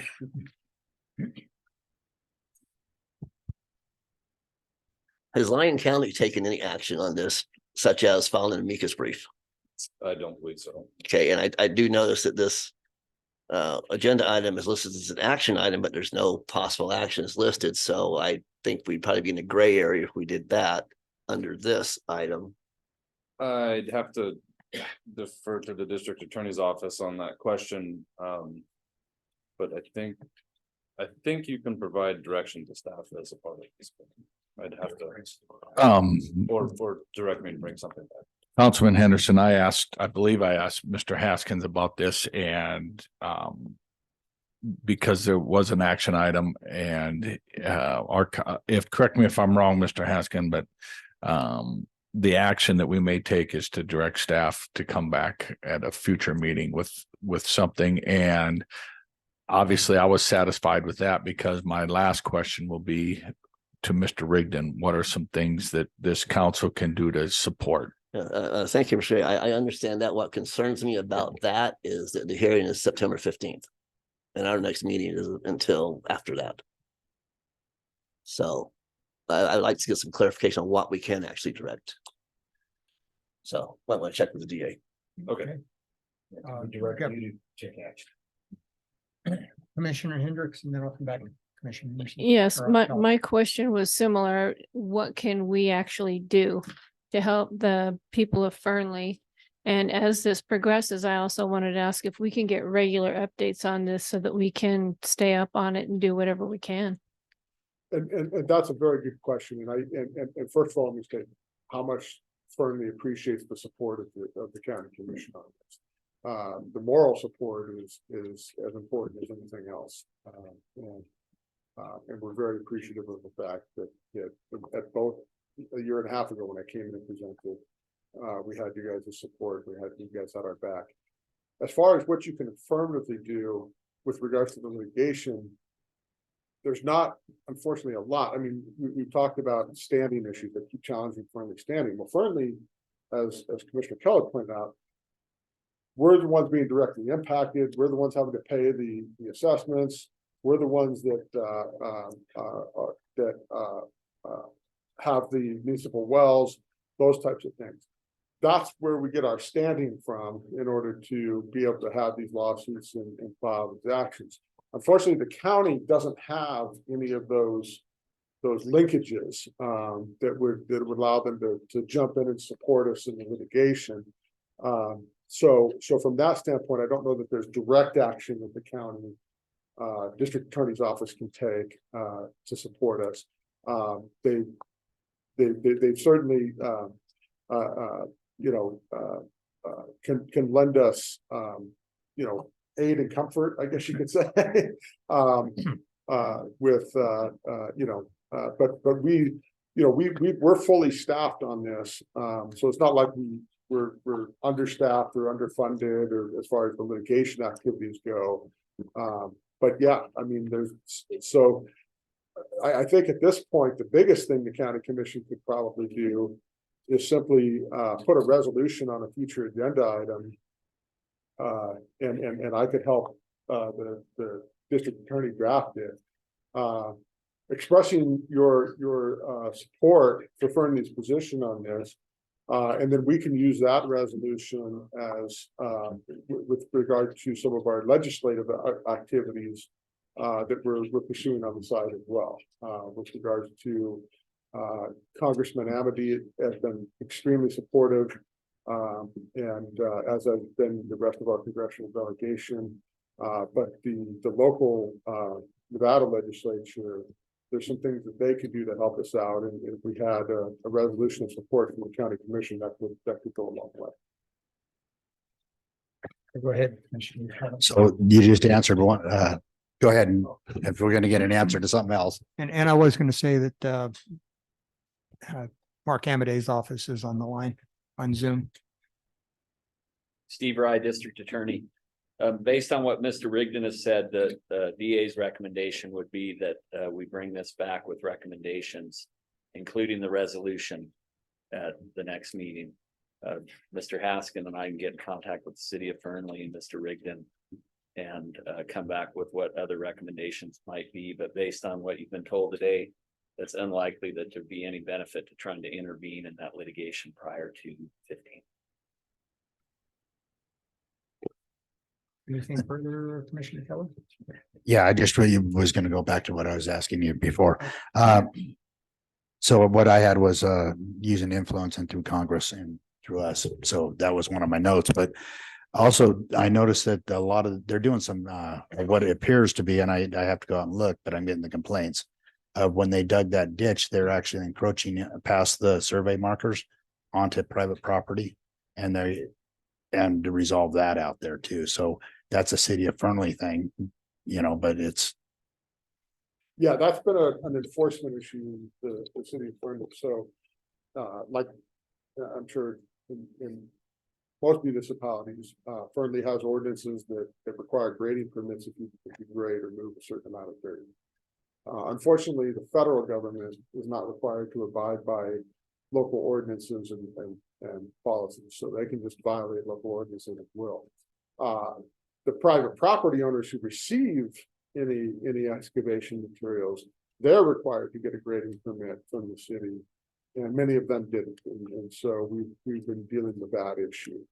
But at this point, I don't know where most of those cases stand. Anything further? No.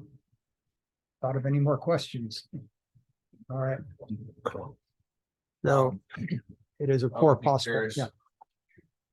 Sorry, Chairman Hockaday, just a question maybe for Adia. Is she able to answer any public questions today, or is that not probably? Yeah, not probably a good idea. Okay, Um, that's what I thought, but I wanted to ask so that people heard that we can't open Mr. Rigdon up to the public. right. I mean, obviously, public participation and They can comment on it. they can comment on it, and certainly the board and Mr. Rigdon can follow up as necessary. So Commissioner Henderson. you had Thank you, something? Mr. Chair. Mr. Rye. You almost got away. Correct me if I'm wrong, but isn't there an NRS that allows a local government to file an amicus regardless of standing in the case? I need to check the local rules, and I can talk to Mr. Rigdon. Yeah, because I believe there is, because when I was with the League of Cities at one time, we filed an amicus, and I filed another motion for the court to accept it. And they said we didn't need to do that because we were an association of local governments. So if you could check that out, I appreciate it. I will. So no further commissioner comments. Any comments from the public?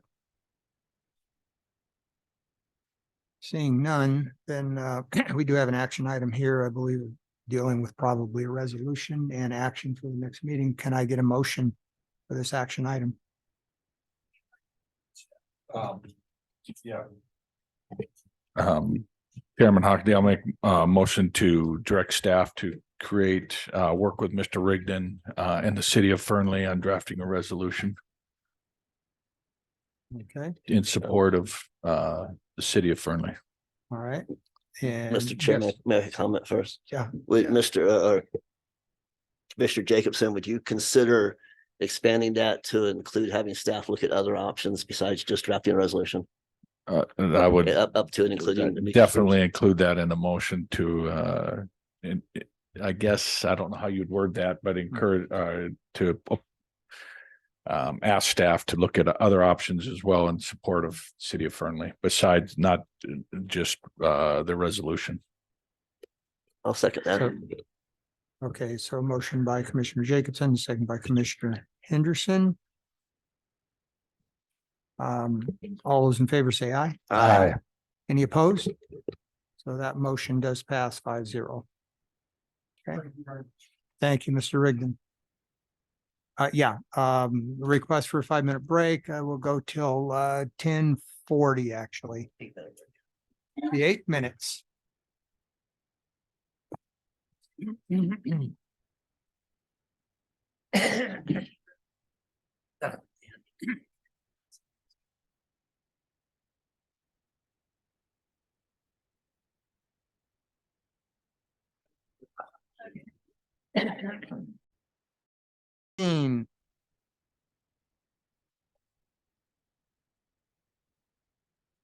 We're at 6C, time certain, 9:30. We are certainly past that for presentation only of Tony and Sarah, administrator of South Lyon Medical Center, on the second phase of life event.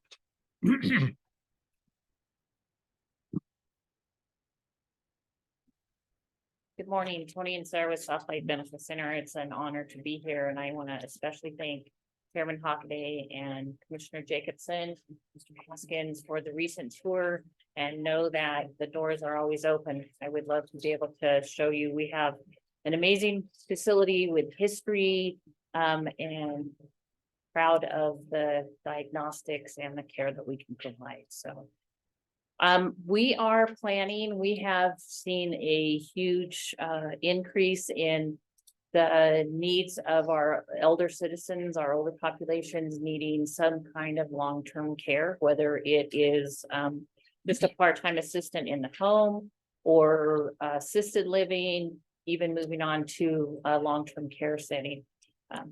We have an extremely difficult way of trying to educate our communities and trying to have the people be prepared. We have a greater number of patients that are being left in the emergency department. Families have done such a good job and tried so hard to be able to keep a member home.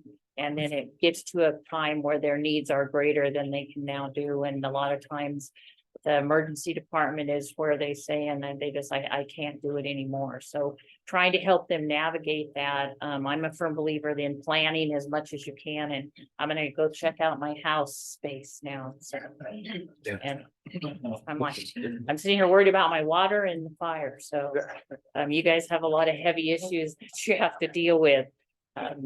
What we wanted to do is have an event where we can invite all of our local and state partners, everyone from people that can help plan for funerals, estate planning, or they have insurance, long-term care insurance, or what are, what if my husband would need to go into long-term care, what are the options? What do I have? And so that's not something that most people know. And so it's like trying to make sure that we can, being prepared and being able to do it while you're still calm is so much better than trying to do it when you have a loved one in the emergency room and it's emotional and you're making decisions. So we are very excited. If you look at our flyer, and Mr. Haskins has extras, and we're going to try to make sure that we can get it to the whole communities. We're going to have resources from hospice. We're going to have some estate planning, legal resources. We've invited EMS and law enforcement. Law enforcement gets involved with their most and fast teams to try to help support the communities. And they're one of our great partners in helping us.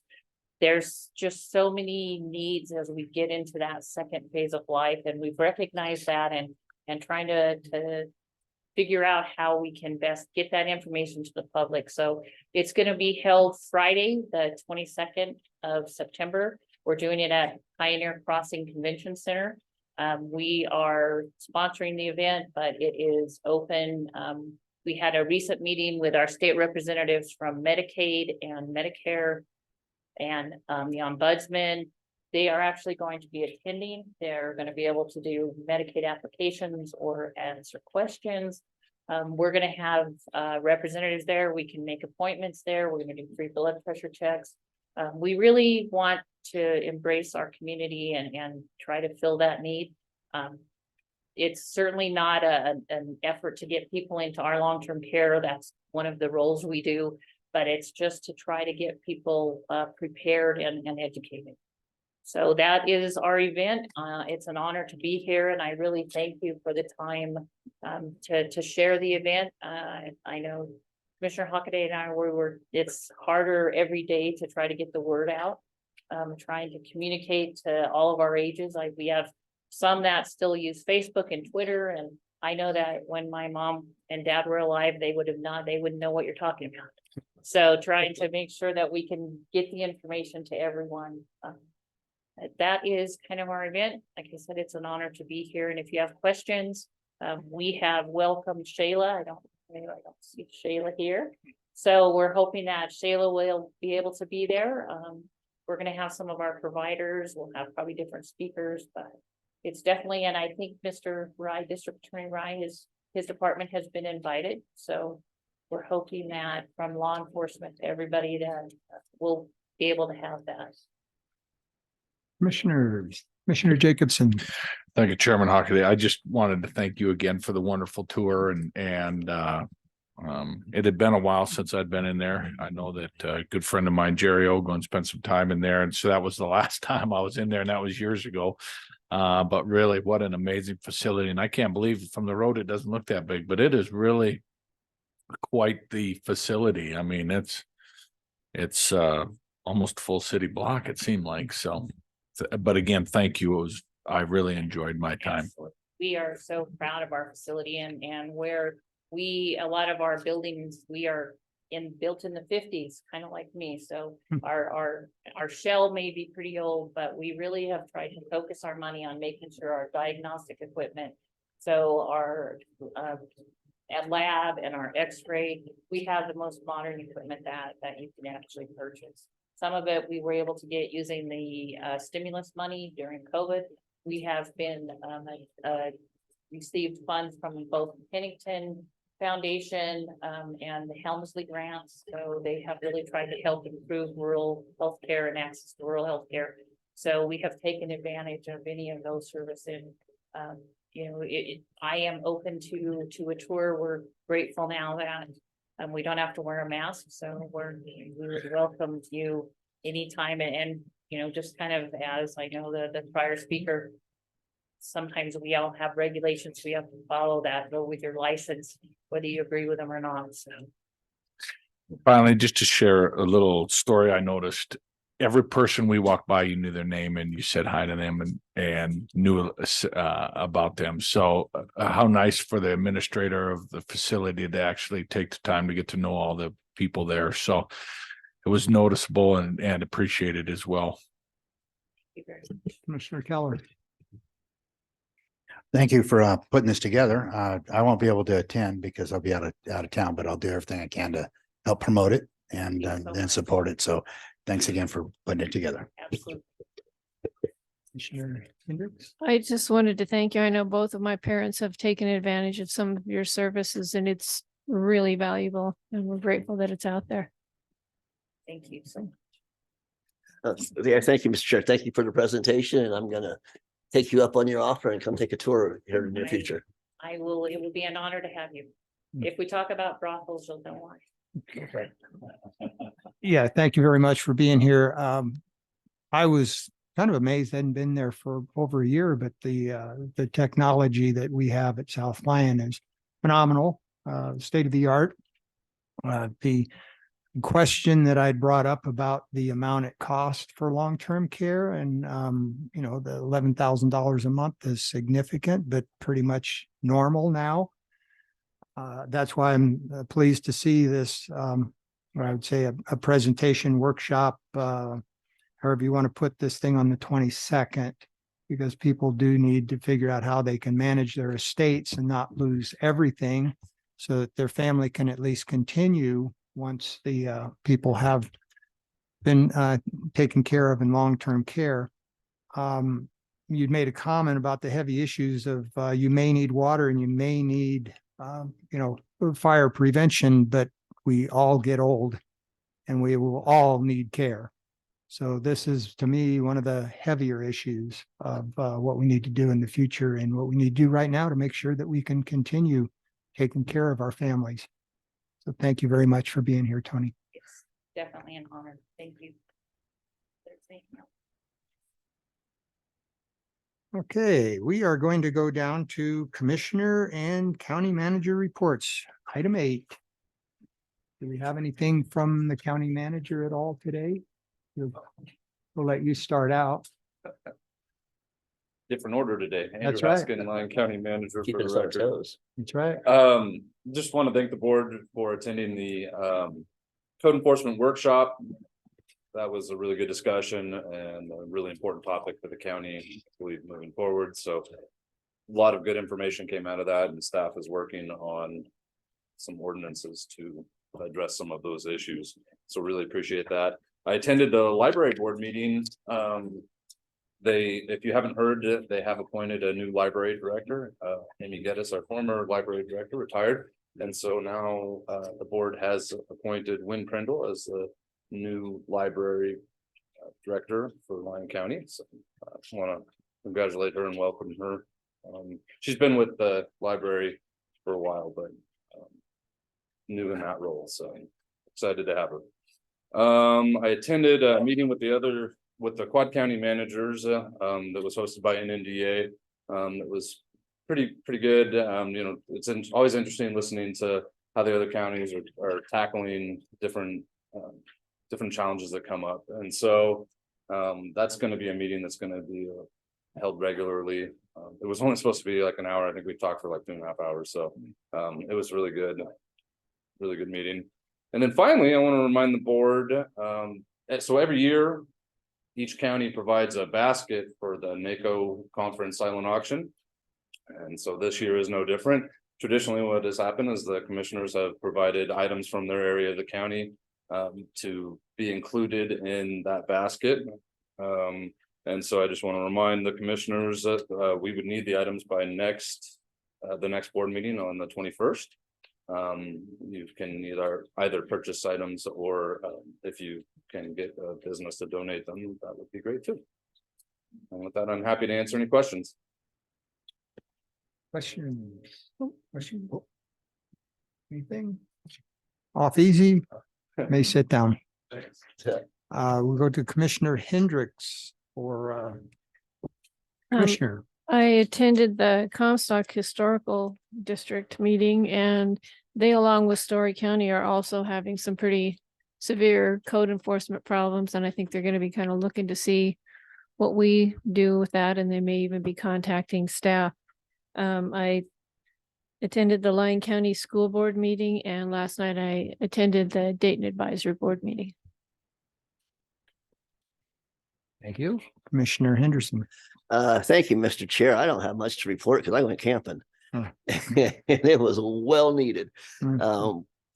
I did participate yesterday on a webinar with the National Association of Counties about the final guidelines released regarding ARPA funding.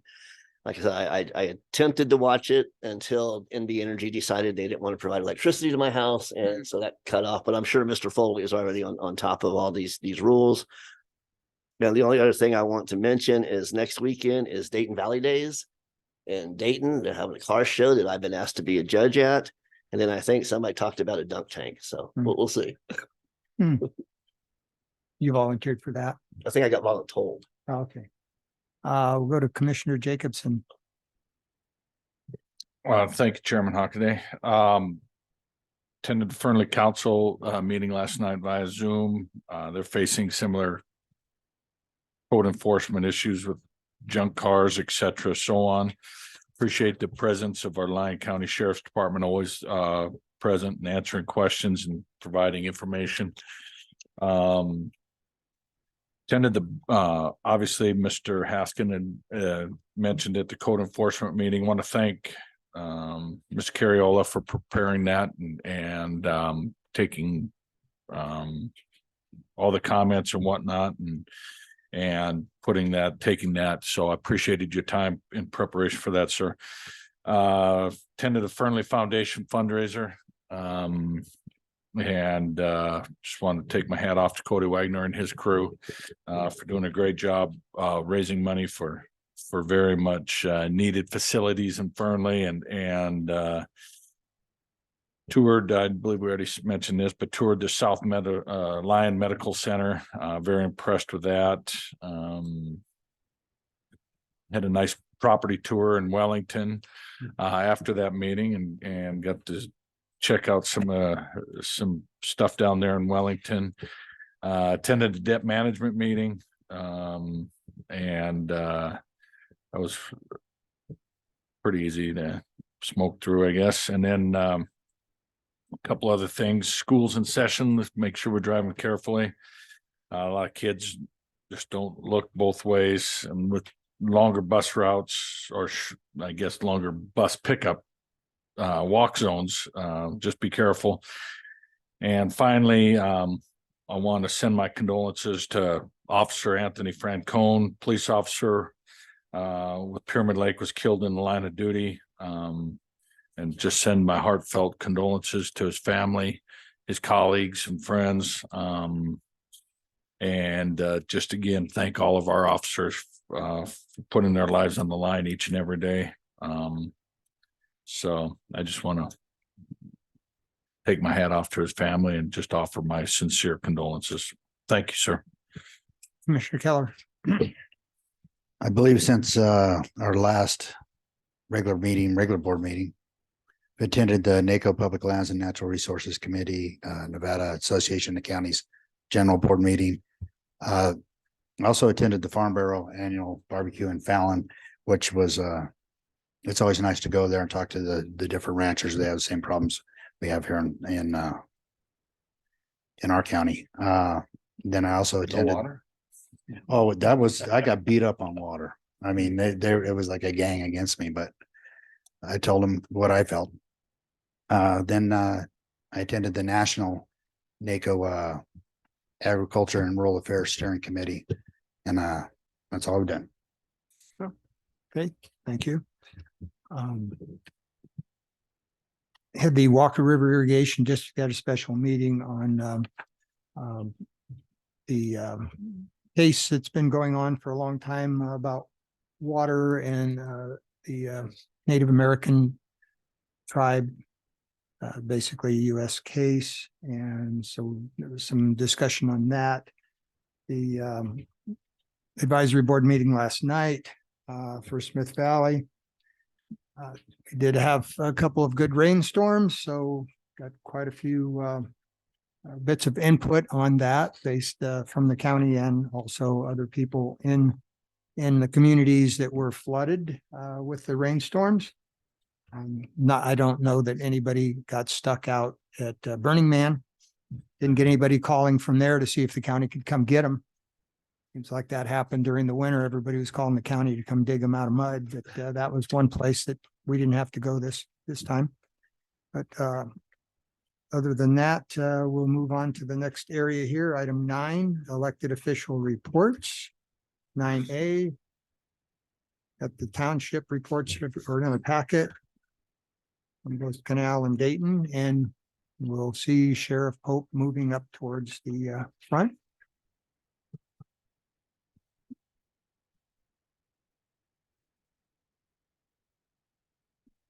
Hello again, Lyon County Sheriff Brad Pope for the record. I just want to update the board on a few things going on with the sheriff's office. Since school's back in session, we have reminded the community that our zero tolerance policy on crime that we established in the last year's school year is still in effect. We haven't forgot about it. Still enforcing crimes in the school. We did name Deputy Ziegenfuss from Silver Springs, our school resource officer for the Silver Springs and Smith Valley area. Met with Mr. Logan and Mr. Workman. They have possibly secured funding for a second SRO position in Fernley. Talking with them, we're looking at January at possibly filling that spot once our manpower levels rise. The sheriff's traffic enforcement team is operational. We did appoint Sergeant Santos out of Fernley to run that team. First operation was done in the school zones on the first day of school. That resulted in 25 traffic stops, 20 citations, and 15 warnings. More with the kids, our backpack drive was very successful. We had our backpacks at all the sheriff's office substations, and parents brought their kids down to get a free backpack. Plus, we partnered with the Boys and Girls Club, delivered backpacks to the Mason Valley site, the Dayton site. We're working with the Fernley site and Silver Springs site. Our commander is taking over a bunch of backpacks to the Silver Springs schools to be handed out at the schools. We had a little hiccup with our most deputy. Tim Schaefer had to go out on medical leave. So I think we have that situation figured out now with a rotating deputy. Sign the most, get that program back up and running full strength. Response times, been reporting on response times monthly. They maintain their low level. We are responding to calls in a timely manner, professional manner, and safe manner. So I spoke with getting our manpower up, the hiring process. We just hired another Cat 1 deputy on Tuesday. He started. He came over from NHP. I have 3 more in the backgrounds that are all Category 1 certified, so they don't need an academy. They'll hit the ground running, be very quick. I have 4 Category 3 deputies and backgrounds coming over from the prisons. They'll go to our jail, so they don't need an academy. And then 3 uncertified in the background process. So looking at right around 10 in the background process, I believe we have 14 openings. So if we can maintain that and keep those going, our manpower should fill up pretty quick. We have 4 in the Category 1 academy right now, and all 4 are on pace to graduate in November, and they're doing fairly well. So other than that, it's business as usual. It's been a very busy month. Well, last 30 days, it's been 3 weeks since we last saw each other, but been very busy. Guys are maintaining, and I think what we have running is sustainable and should be going good. Questions for the sheriff? Well, Oh, go ahead. thank you. I just wanted to, I'm up at Fernley High School, 3 days a week. And the first 2 days, I can't obviously speak for today, but, the police presence has been very noticed. A quick story.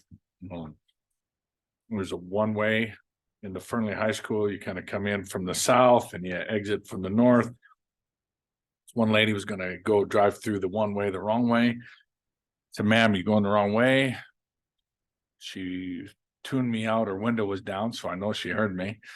And then she looked over at me and I pointed at the police car and she put it in reverse and backed out of there. So I don't know if it's because I was pointing at the police car or if, yeah, I'm sure it was police presence. So thank you.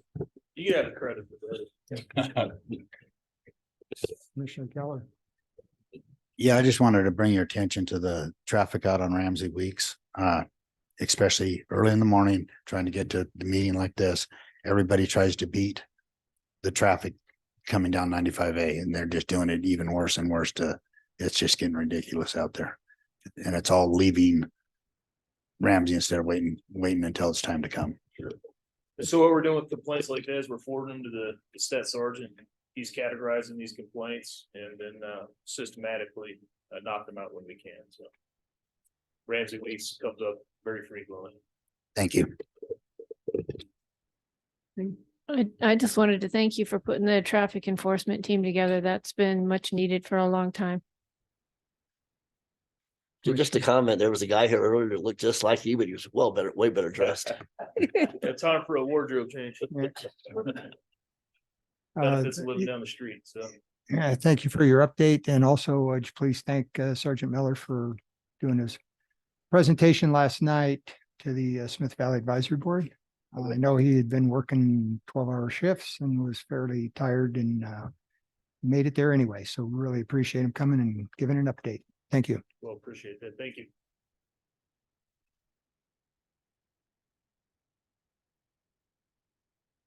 Any other elected officials? Don't see any. We'll go to appointed official reports. I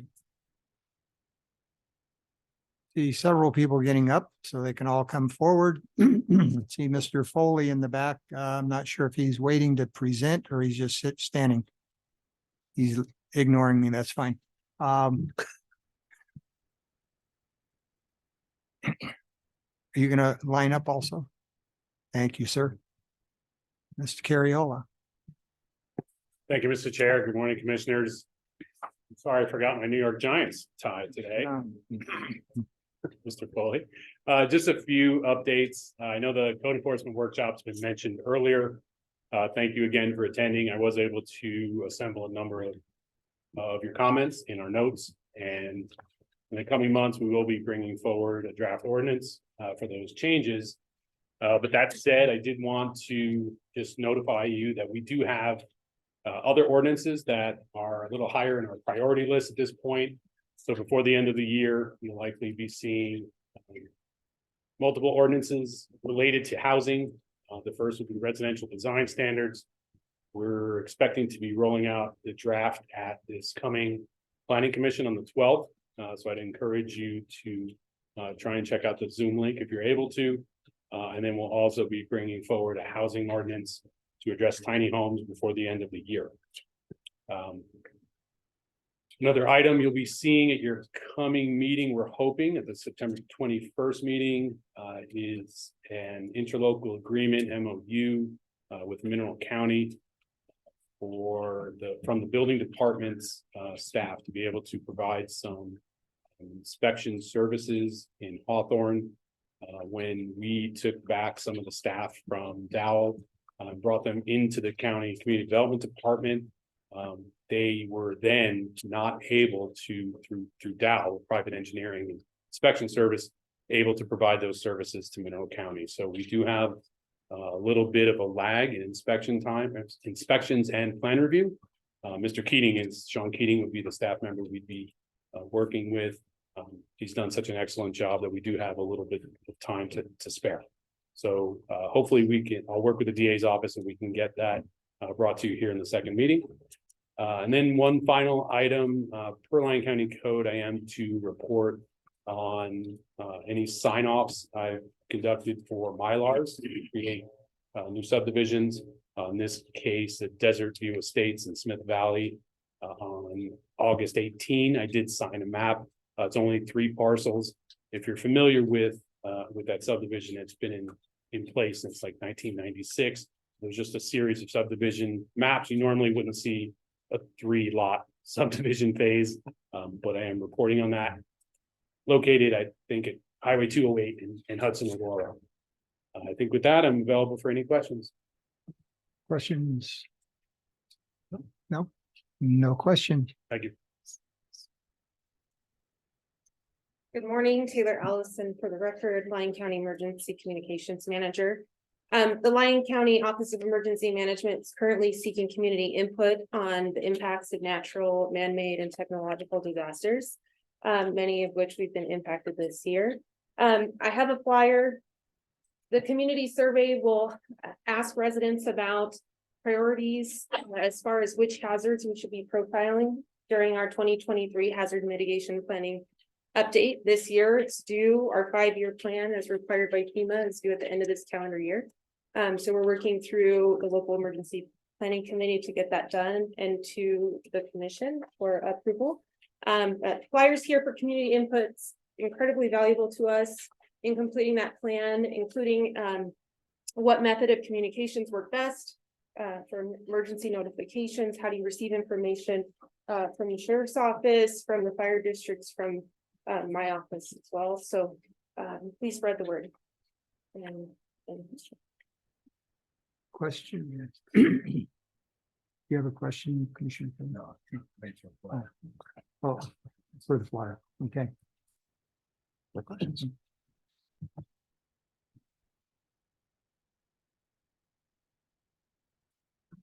Thank you. Thank you, man.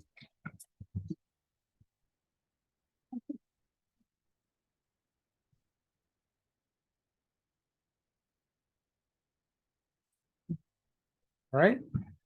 Mr. Foley. Good morning, Josh Foley, Lyon County Council for the record. I have a few things I want to bring you up to speed on. First one is juvenile probation. Saw the staff in our office and decided they'd like to make a better offer to one of our employees. So we have a vacancy on payroll, but still a good employee at the county. So if our staff is a little bit late getting your checks, you'll understand, right? I'm just kidding. But we will be a little short staffed for the next couple of weeks until we have someone that'll start 18th, I believe. So we've got that moving along. We've been watching the consolidated tax in my office just to see where it's going. We finally got the figures through the end of June, and we're approximately 560,000 less than what we budgeted last year. So not a huge cause for concern, because we do have the interest income that's been going up to offset that, but I'll keep an eye on that and let you know if there's anything concerning that we need to worry about this next year as we go along, as I get the information. I've been working with the sheriff's office. The sheriff is looking along with the staff at new body cameras, doing a new contract. The old one is a legacy system at this point, and it appears like it's probably going to be somewhere between $30,000 to $40,000 more than what we budgeted this year in their budget to go with the new contract. So we'll be bringing that back to you in the future. Justice courts, they've been taking a look at what other softwares different courts are using around the state, so we can compile a list of ones that they want to go visit and look at. Besides that, I don't have any comments other than I'm sorry my Royals aren't doing so well, but Chiefs are starting off today. Commissioner Henderson. Thank you, Mr. Chair. Just for the record, the Royals do not have the worst record in baseball. They're a half a game out of that distinction, and that belongs to the Oakland Athletics, soon to be Las Vegas Athletics. But they do suck. Speaking about the increased interest that we've been receiving, can we get a snapshot of that at a future meeting? Of What it looks like. What it looks like, yeah. Yeah. Appreciate it. No further for Commissioner Jacobson. I believe that's called the what, Swift account? The SWIFT account, sweep account. Sweet. So we. Is that what That's you're what referring to? That's on the interest income. Yes, she's actually our, Stacy has worked with the board and we have Right. a sweep account out of our regular account. We also invest in a local government investment pool at the state level. And then we've opened up a separate investment account that has about $80 million in it, in addition to those. I know at the Fernley City Council last night, they just moved to a sweep account. Sorry, my hearing isn't what it used to be, but. Huh? Anything further from commissioners for Mr. Foley? All right, thank you, sir. Thank you. Yeah, looks like we're rolling on to the advisory board. Advisory board reports. Don't see anything on Zoom. Do we have anybody in here that's going to be? No advisory board. So we will move past 11 and go to 12. The consent agenda. Action will be taken on all items. All matters listed under the consent agenda are considered routine, may be acted upon by the Board of County Commissioners with one action and without an extensive hearing. Any member of the board or any citizen may request that an item be taken from the consent agenda, discussed and acted upon separately during this meeting. So we have items 12 Alpha through 12 Victor, quite a bit of information here. So first, commissioners, anything you want to pull? I want to pull 12F. 12 Foxtrot. Okay. Anything further other than 12F?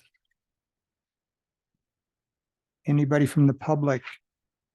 Mr. Chair, if I may, I just do want to note that for a couple of the minutes, there was late backup. Doesn't require us to pull it or anything, but I did want to note that you should have that and it has been. Yeah, we had 12. Yeah, 12E was back up. And 12D, so D and E, we had backup on it, and you had 12F, Commissioner Keller wants to pull. Yeah, that's correct. Yeah, Commissioner Henderson. On a motion? No. Yep, I'm ready for it. Mr. Chair, I move that we approve the consent agenda as presented, items 12A through 12B, with the exception of item 12F. Do I have a second? Second. All right, so motion by Commissioner Henderson and a second by Commissioner Hendricks. All those in favor say aye. Aye. All those opposed? So it passes at 0. And now we're going to go to 12F for possible action, approve the August 28, 2023 Code Enforcement Workshop minutes, August 28, 2023 minutes. So Mr. Keller, Commissioner Keller, go ahead. Okay, on page 2, the last 4 lines, starting with Commissioner Keller, then when Commissioner Hockaday, Commissioner Keller, Commissioner Hockaday, and then the next line says Commissioner Keller. The proper way should have been to, when I got up out of my seat, should have stated the time that I left my seat, and that's when my part of county business ended until I returned back. So it doesn't, whoever I walked over and talked to isn't part of county business. So that shouldn't have been on there. Anybody can get up and for any reason, they can leave the business. As long as we still have a quorum, the board still continues to operate. That's the only reason why I stated that I was still in the room in case anything big happened. I'm still listening, but I am no longer, if I leave this podium, then I'm no longer part of this board until I return. And that's the way it should have been stated.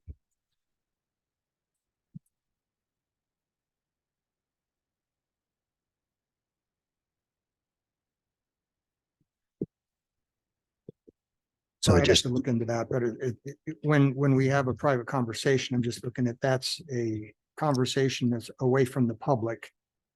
I can have that if I leave the Commissioner- board. Would DA stand up and talk? Someone? Erin Lopez for the record. I was a person who was taking the minutes. To your comment about the timestamp, that will be possible at this point. From my knowledge, I can go back and see regarding to that. My recommendation is to pull the audio and to allow the district attorney to advise us on how to record those minutes. Fantastic. And that works for me. Chairman Hockaday, Yes. with that noted in the minutes, I move that we approve the code enforcement workshop minutes for August 28th, 2023. Andrew Haskin, Lyon County Manager. I actually recommend we do not approve the minutes until the revised revisions can be made. So I would recommend that we Table. table this item. Yep. So we will table 12F until we've got a determination. We whether still this- need a motion to table. Yep, we need a motion to table. He's got to either withdraw his motion or. Yeah. It fails without a second. Motion to table 12F. Motion to table 12F. Second on that. Second. I'll All second. right, so motion to table 12F from Commissioner Keller, second from Commissioner Henderson. All those in favor say aye. Aye. Aye. Passes 5-0. That moves us along quite a ways. Yes, it does.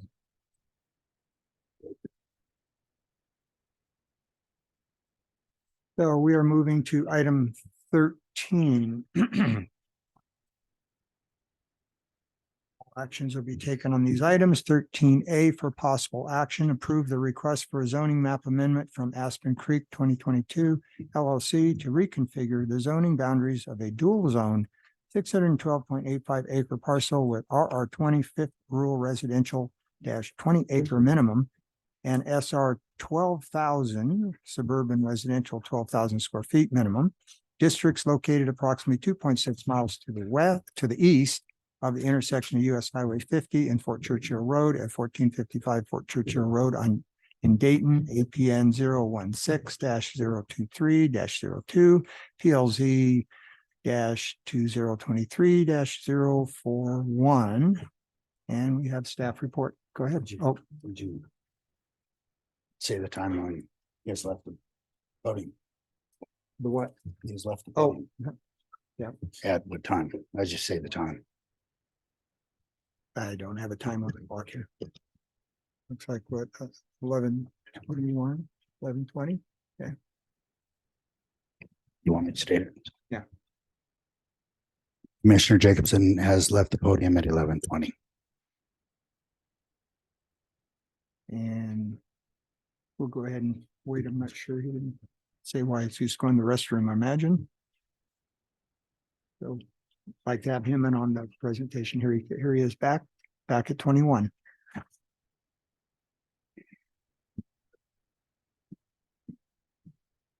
Go ahead. Good morning, Bill Roth, Senior Planner. Before you this morning, we have the Aspen Creek project. There are actually two items related to this. Firstly, a zoning map amendment is proposed. And then if that is approved, a tentative subdivision map. If that's not approved, then they wouldn't go forward with the tentative subdivision map. So I have a combined presentation. I believe the applicant does as well. So just a quick summary of what they're proposing. Firstly, a zoning map amendment.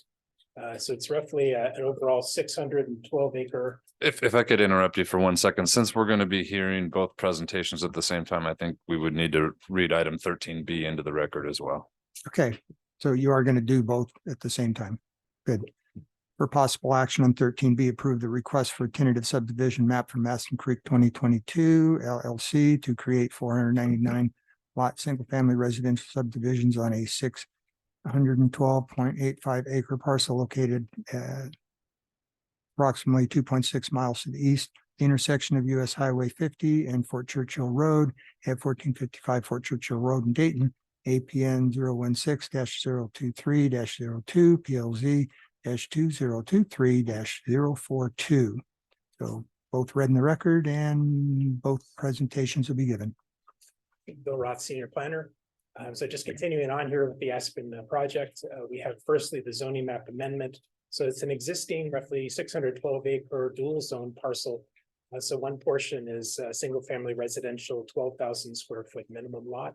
and the other is the RR 20 to 20 acre minimum. The zoning was approved back in 2006 along with the tentative subdivision map at that time. At that time, that subdivision map, the second item listed here, included up to 525 homes. The proposal today is for 499. Due to the economic downturn, 2008, 2009, the project didn't move forward and has sort of been on hold since then. The subdivision map subsequently expired. But basically what brings the applicant here, and I'll talk about in the presentation, is that FEMA updated the flood map in 2016.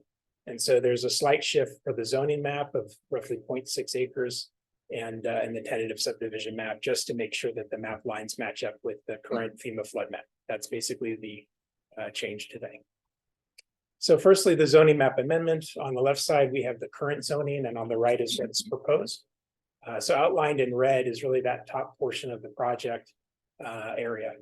So on the left, if we look on the left slide, red outlined area on the left, sort of that orange yellowish color. So that's the SR 12,000, the 12,000 square foot lot minimum. And then to the right of that is the RR 20. And so with that FEMA update in 2016, basically the applicant's proposing the zoning map that's shown on the right there, where that sort of curve becomes more of a jagged line to match up with the FEMA flood map. So that's basically the zoning map change there. And it affects, I think it's roughly 0.6 acres in terms of the overall shift. The tentative subdivision map up on this slide. So on the left, we have the assessor's parcel map showing that overall 612 acre parcel.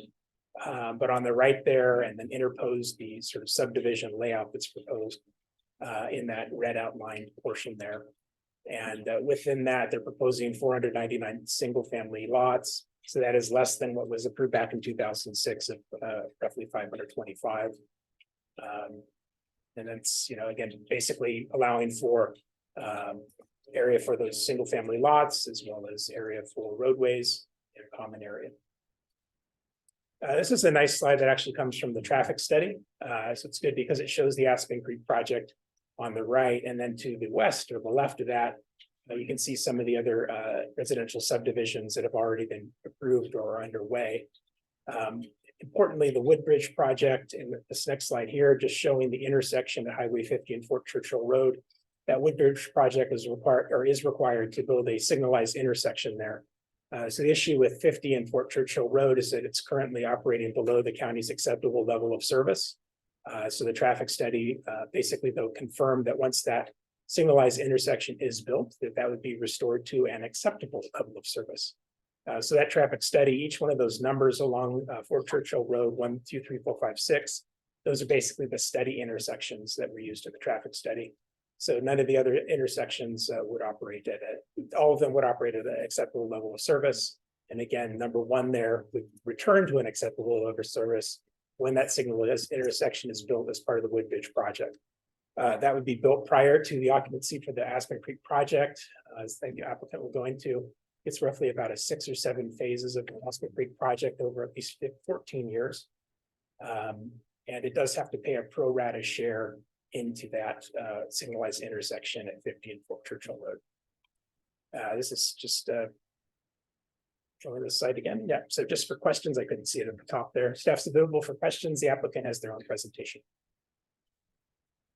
Questions, Commissioner Hendricks? I attended the Dayton Advisory Board last night, and one of the questions that they wanted me to ask is why we've never asked for any of the developers along that road to contribute in any way for the future bridge, and if we plan to in the future.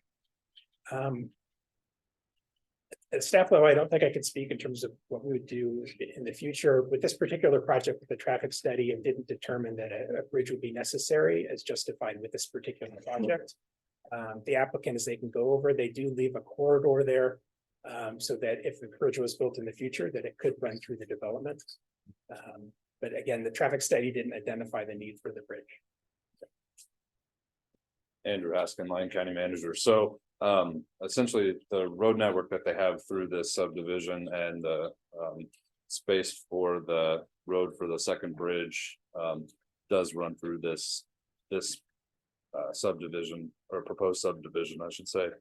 And so essentially they would be contributing that road network and the space for the bridge as a part of this development. Thank you.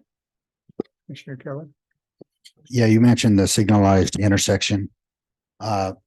It, is that set in stone of what that is designed as, or do we still have options on that intersection? I'm looking at because of on the other side of the highway, how much traffic's over there. Could it be a high T, signalized high T at that intersection, or are you locked into like a full way? Andrew Haskin, Lyon County Manager. So the intersection of Fort Churchill and Highway 50 is under the jurisdiction of the Nevada Department of Transportation, and their plans, they have called out for a signalized intersection, and I believe that's what the traffic study for Woodbridge is also recommended. So I believe at that point that would be locked in. Oh, At least from we don't have the authority to determine which maybe type of intersection would be. Maybe that's a discussion we'll have with NDOT when they show up that next meeting before we start looking at the Highway 50 corridor. Okay. Anything further? No. All right.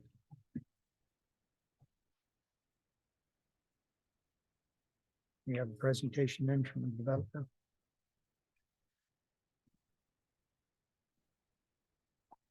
Mr. Chair, members of the commission, Chris Baker with Manhart Consulting here on behalf of the applicant. While we're queuing up presentation. We did notice in our planning commission presentation, we do have some redundant slides, so we'll kind of bounce around here and do my best to answer your questions. Again, project location located along Fort Churchill Road, north of the Carson River, southeast of US Highway 50. Bill did a great job going through the existing master plan and zoning. Just as a reminder, suburban residential existing zoning is at SR 12,000 and RR 20. That's the 3.63 to the acre and then the 20-acre parcels. Before you today, that's going to test my my vision. Again, we're doing a zoning map amendment to reconfigure the SR 12,000 zoning designation to fit the current configuration. Again, this had a previous approval on it, and then to create a 499 lot single family residential subdivision. Just to go back through some of the background, again, August 2006, there was a master plan amendment approved and a zone change to facilitate a very similar subdivision. At the time, that was for 525 units, and that tentative map was also approved in December of that year. I think the big thing and the big takeaway is this area in the master plan, in the zoning, was always contemplated for residential development, and most notably, the improvements in the infrastructure developed in the area have always contemplated that. So we're talking water, sewer, and roadway infrastructure. Zoning map amendment here, it's really kind of cleanup work, like Bill mentioned. There was a modification to the floodway. So really, we're looking at the SR 12,000 decreasing by 0.64 acres and the 20-acre zoning increasing, mainly in that in the right-hand corner there, the parcel polygon configuration of the green just kind of gets a little bit smaller. I'm sorry, gets a little bit larger. Kind of going through the particulars of the tentative map, you see the lots in the green, roadway network, and then the open space associated in the brown. As mentioned, the total area is a little over 612 acres. The project site is what you're kind of looking at now, north of the river, which is a little over 350 acres. We do have the 499 proposed lots, 26 less than the previous approval. Average lot size, a little under 13.5. Minimum lot size in the SR 12,000 is the 12,000 square feet. Our largest lot's a little over 37,000 square feet. Maximum density, like I had mentioned before in the zoning designation, is 3.63. The proposed density of this area is a little under 1.5. And when you do the total density with 612 acres, we're actually at 0.8. So a little less than one dwelling unit per acre. There was discussion of kind of the roadway and kind of a landing spot for the bridge. Right kind of there in the center. I don't think the pointer works, but yeah, you can kind of see there, we've incorporated right away. If you are familiar with the transportation plan in the master plan, there provides two options for bridge locations. Kind of over the last few years, this has been determined as the preferred route. It's a little bit of a shorter run. So we have incorporated kind of a landing area and provided right away, and then really the extension to Shafts Road to the north and incorporated that into the project. So, regarding the bridge comments at the DRAC last night, I think this is a regional issue and it needs to be solved with a regional solution. But this is really kind of the first concrete step of an applicant taking initiative and saying, hey, on your transportation plan, we're identified as a site and we're willing to donate land and provide right away to provide a solution. So when we're talking about 499 lots, it seems like a lot, even though it is 26 less than the previous approval.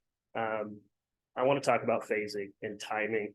So if you're not familiar with kind of the NRS and Lyon County code requirements for maps. So with this tentative map, we would have 4 years to record the first subsequent final map. And then every subsequent final map after that, we'd have 2 years by right. And there could be a 2-year administrative extension. So you hear 14 years is kind of filled out. That's actually 14 years to record all the maps. And that's without any administrative extension. So even if you just added up the total and we're talking about just administrative extensions, we're adding up to 24 years, right?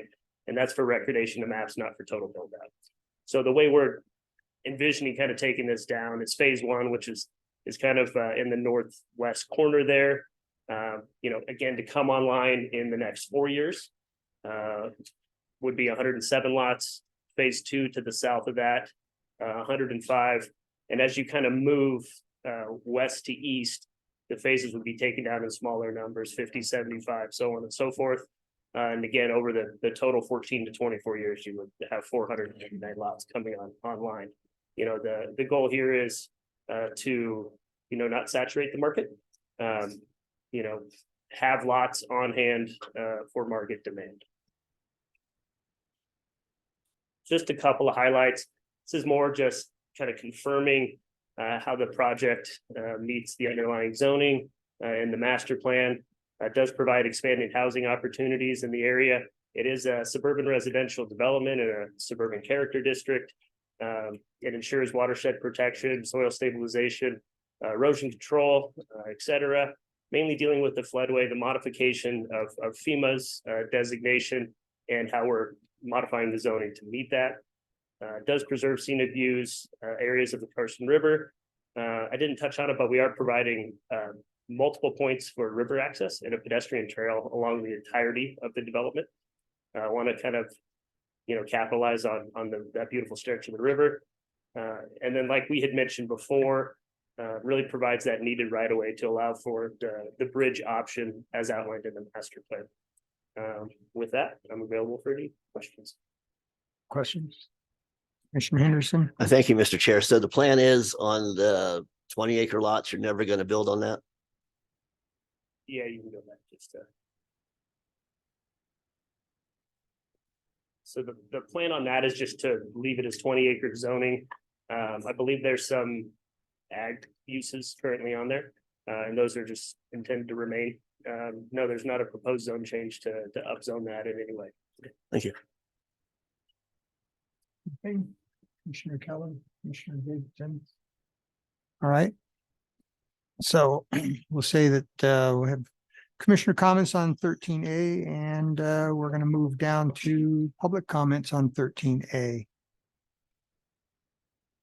Seeing none, we'll work on 13A for a motion. I'm looking for a motion on 13A. Mr. Chair, I move that we approve the request for a zoning map amendment from Aspen Creek 2022 LLC to reconfigure the zoning boundaries of a dual zone 612.85 acre parcel with RR 20 fifth row residential 20 acre minimum and SR 12,000 suburban residential 12,000 square foot minimum districts located approximately 2.6 miles to the east of the intersection of US Highway 50 and Fort Churchill Road at 1455 Fort Churchill Road in Dayton, APN 016-023-02, PLZ 2023-041. Do I have a second? Second. Okay. Motion by Commissioner Pearson, second by Commissioner Keller. All those in favor say aye. Aye. Aye. Passes. Anybody nay? 5-0. 13B, any commissioner comments on 13B? Seeing none. Public comments, 13B. Seeing none, look for a motion on 13B. Oh, you have a hand up. Chris Oh. Gonzalez. Oh, okay. Yep. Oh, they're clapping. They're clapping. Okay. All right. Then I will look for a motion. Mr. Chair, I move that we approve the request for a tentative subdivision map from Askin Creek 2022 LLC to create a 499 lot, single family residential subdivision on a 612.85 acre parcel located approximately 2.6 miles to the east of the intersection of US Highway 50 and Fort Churchill Road at 1455 Fort Churchill Road in Dayton, APN 016-023-02, PLZ 2023-042. Do I have a second? Second. Okay. Second by, so motion by Commissioner Henderson, second by Commissioner Keller. All those in favor say aye. Aye. Any opposed? Motion passes 5-0. It is now 11:40. We do have a lot of information left on our agenda, so we are going to take a break until 1 o'clock. So we're adjourned till 1.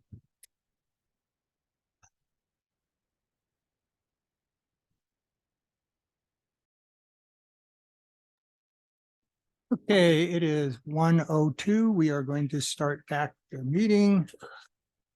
And at this point, we are on item 14, Advisory Board.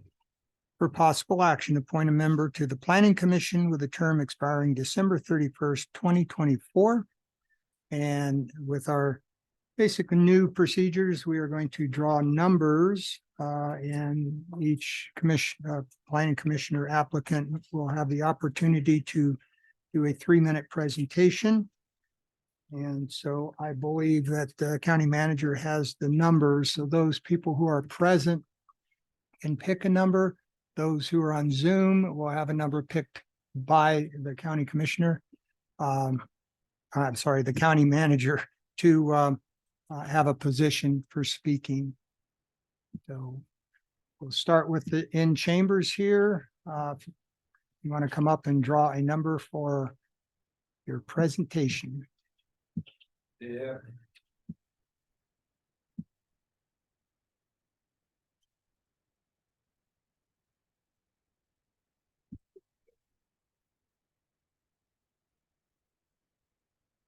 How many do we have on Zoom?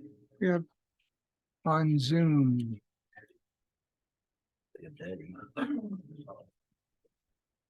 Yeah. So 2. Betty, number 2.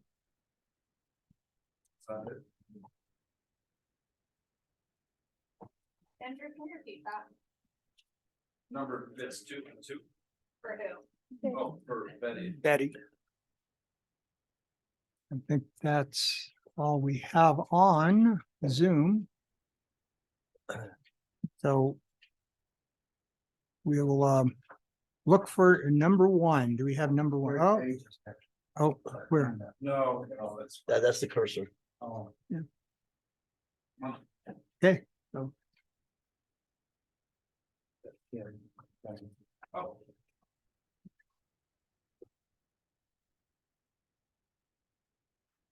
Good afternoon.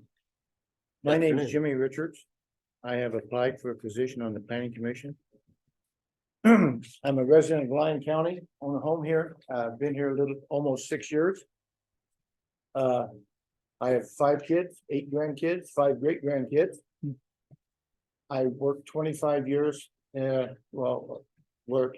the United States Air Force, retired, and then went to work for the Boeing Company for 25 years before I retired from them. I have an associate's degree in criminology and electronics degree in from the Lyon Institute of Engineering. I have a bachelor's degree in trade and industrial education and a master's degree in public administration. In my former life, I've done a lot of project planning for both the Air Force and the Boeing Company and large budgets. And I believe that every resident of a county has a responsibility to volunteer and help their county out. I am deeply involved in the local Veterans of Foreign Wars Post and a local ham radio operators group.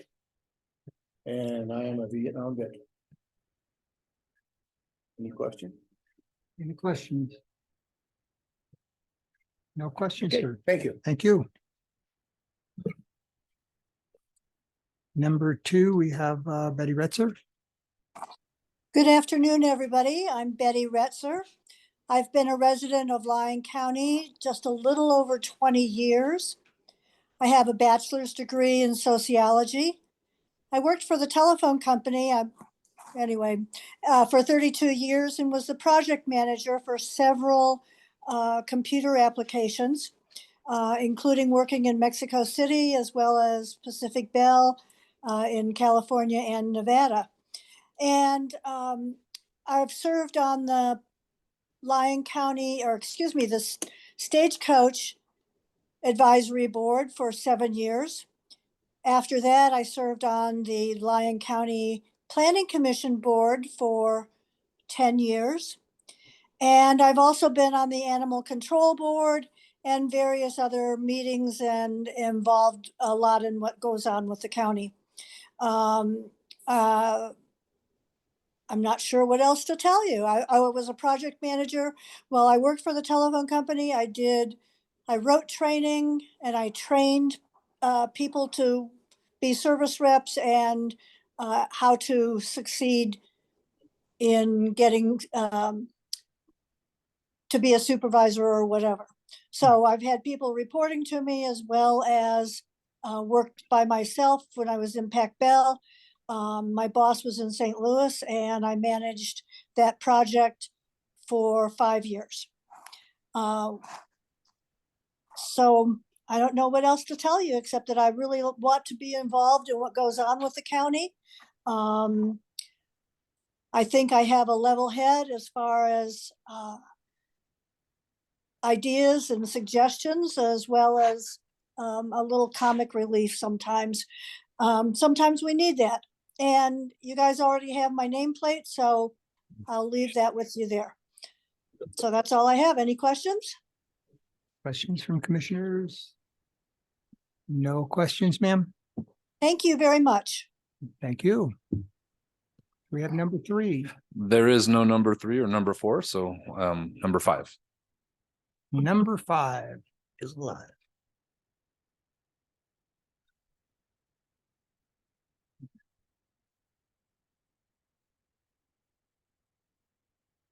Good afternoon, commissioners.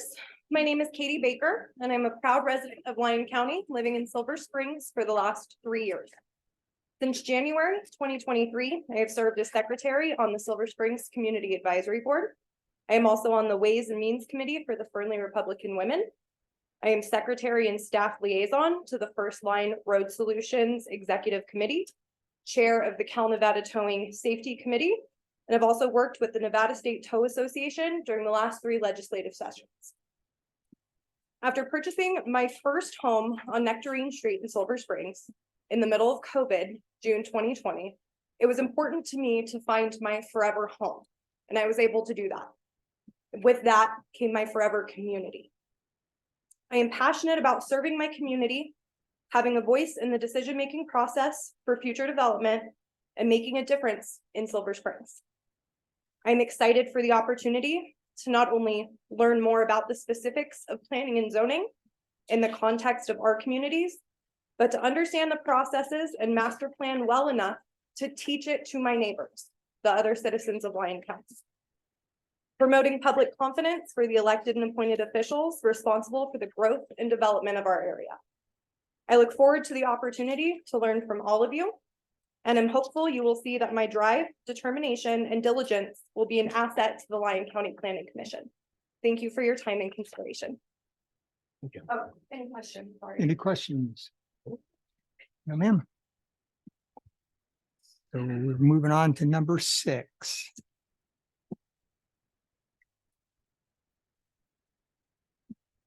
Good afternoon. My name is Shannon Sarasola.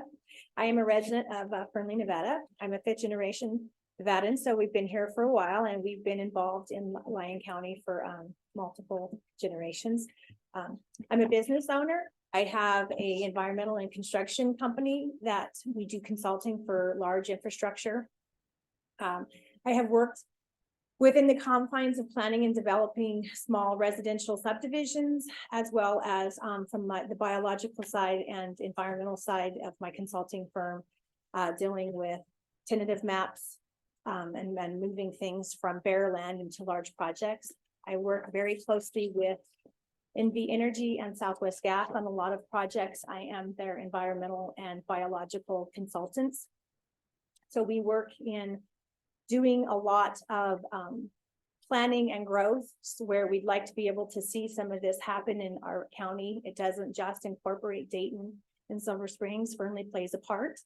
Although we have a city entity that handles most of that development, I would like to see how the growth changes out here. It's obviously changes our quality of life in lots of different aspects. I come from a ranching background, so I think the agricultural side of things helps in helping develop this rural area into some of its urban sprawl and making sure that we can have sustainability in both aspects of it.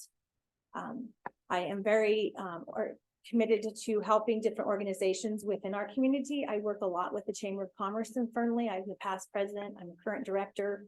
I'm in charge of the public relations side of everything for the chamber. I work closely with the city of Fernley in dealing with some of our government liaisons and other staff members from the state. I think I would have a good opportunity to learn more about Lyon County in itself and what's happening here. And I think I could be helpful in that. So I appreciate you taking the opportunity to let me introduce myself and be involved more at the county level. If there's any questions. Questions? No? Great, thank you. Thank you. Okay, so any commissioner comments? Just one. Commissioner Henderson. Thank you, Mr. Chair. I just want to thank everyone who's applied. You know, I appreciate your willingness to stand up and serve. The Planning Commission is one of the most important commissions we have in this county. So I certainly appreciate your willingness to step up. Thank you. Any Commissioner Jacobson? Thank you, Chairman Hockaday. I just want to maybe obviously thank all of the people that have put in here today. Very impressed with all of you that spoke. And then I just want to comment that I think we made a change for the better and we actually let these people speak and share a little bit about themselves. I think that we took a giant step forward out of the dark ages of not letting these folks that put in for this very important position kind of sell themselves. So thank you to the board on that. Okay, any other comments from commissioners? The public comments? Seeing none, then it's my job to appoint a member to the Planning Commission and we'll see. Can I make one more comment? Oh, you bet. I did want to say that we've had some great applicants this time, and we have the last few times. I do think that one thing I like about Catherine Baker is that I think she'd bring representation for a more youthful demographic in our county that we have not had in the past. Okay. Thank you. All right. So I say we do have some outstanding applicants. It makes it very difficult to sit down and try to do the appointment, but having looked through everything, I am going to make a motion to appoint Shannon Crisola to the position with a term expiring December 31st, 2024. I will second that. Okay. My appointment and second by Commissioner Henderson. Vote, all those in favor say aye. Mr. Chair, we gotta do public comment first. Oh, I did. Yeah, I requested. I'm sorry, before- I missed it. Before the motion, that's right. That's okay, keep me straight. But I think I was straight on that one, so we're good. So I'll go to the motion. We've got that and to the vote. All those in favor say aye. Aye.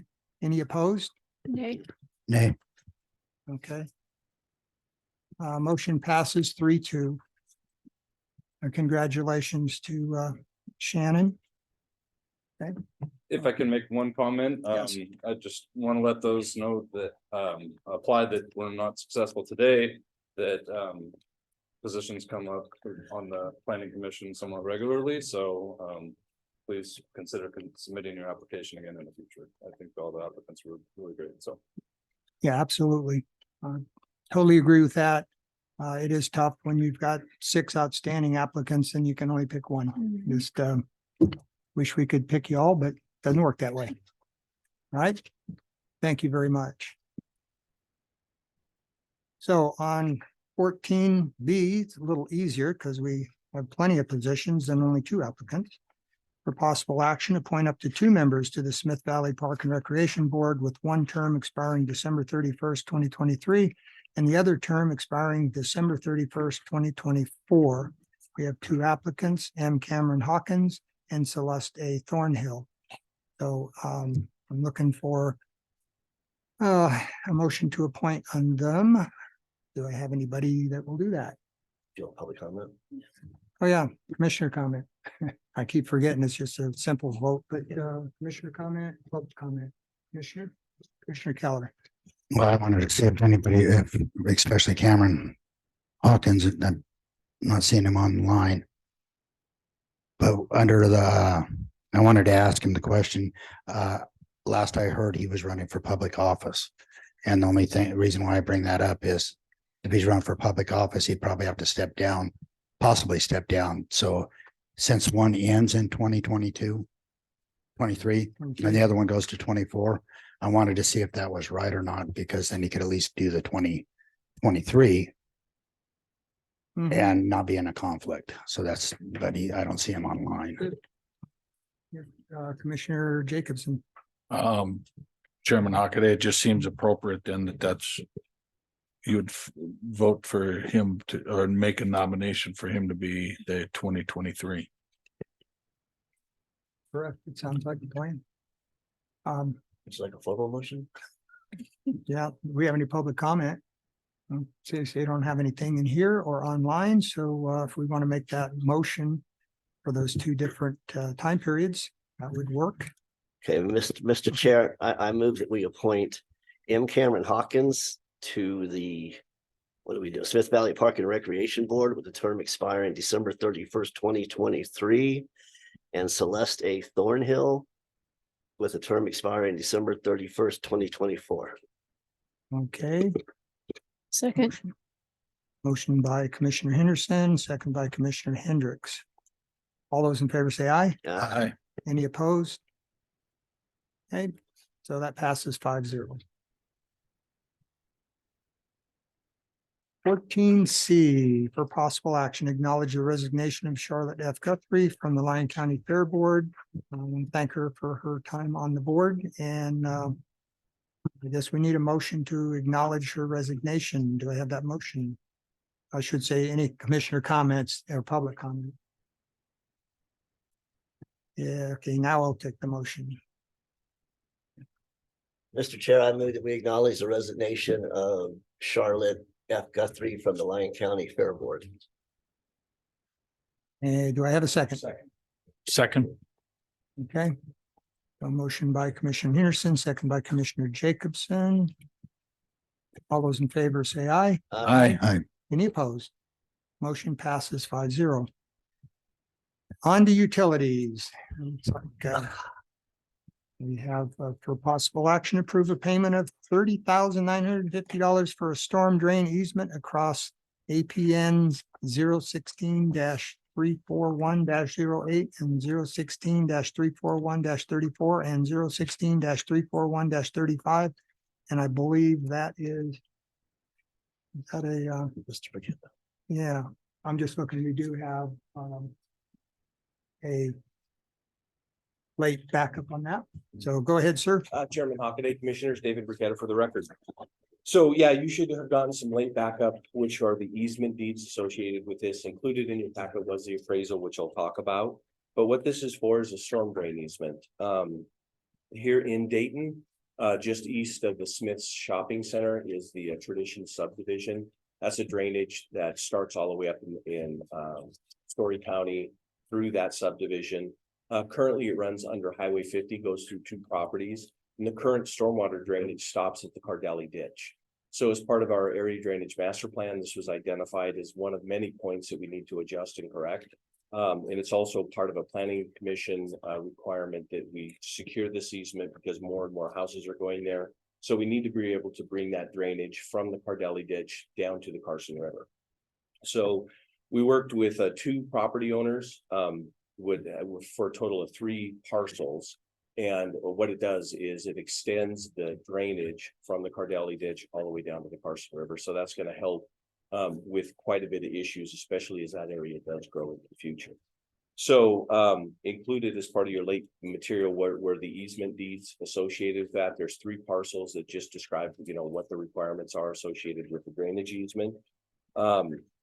So we worked with the property owner. We got an appraisal done by Johnson, Perkin, and Griffith, which that's in your package. There's quite an extensive report.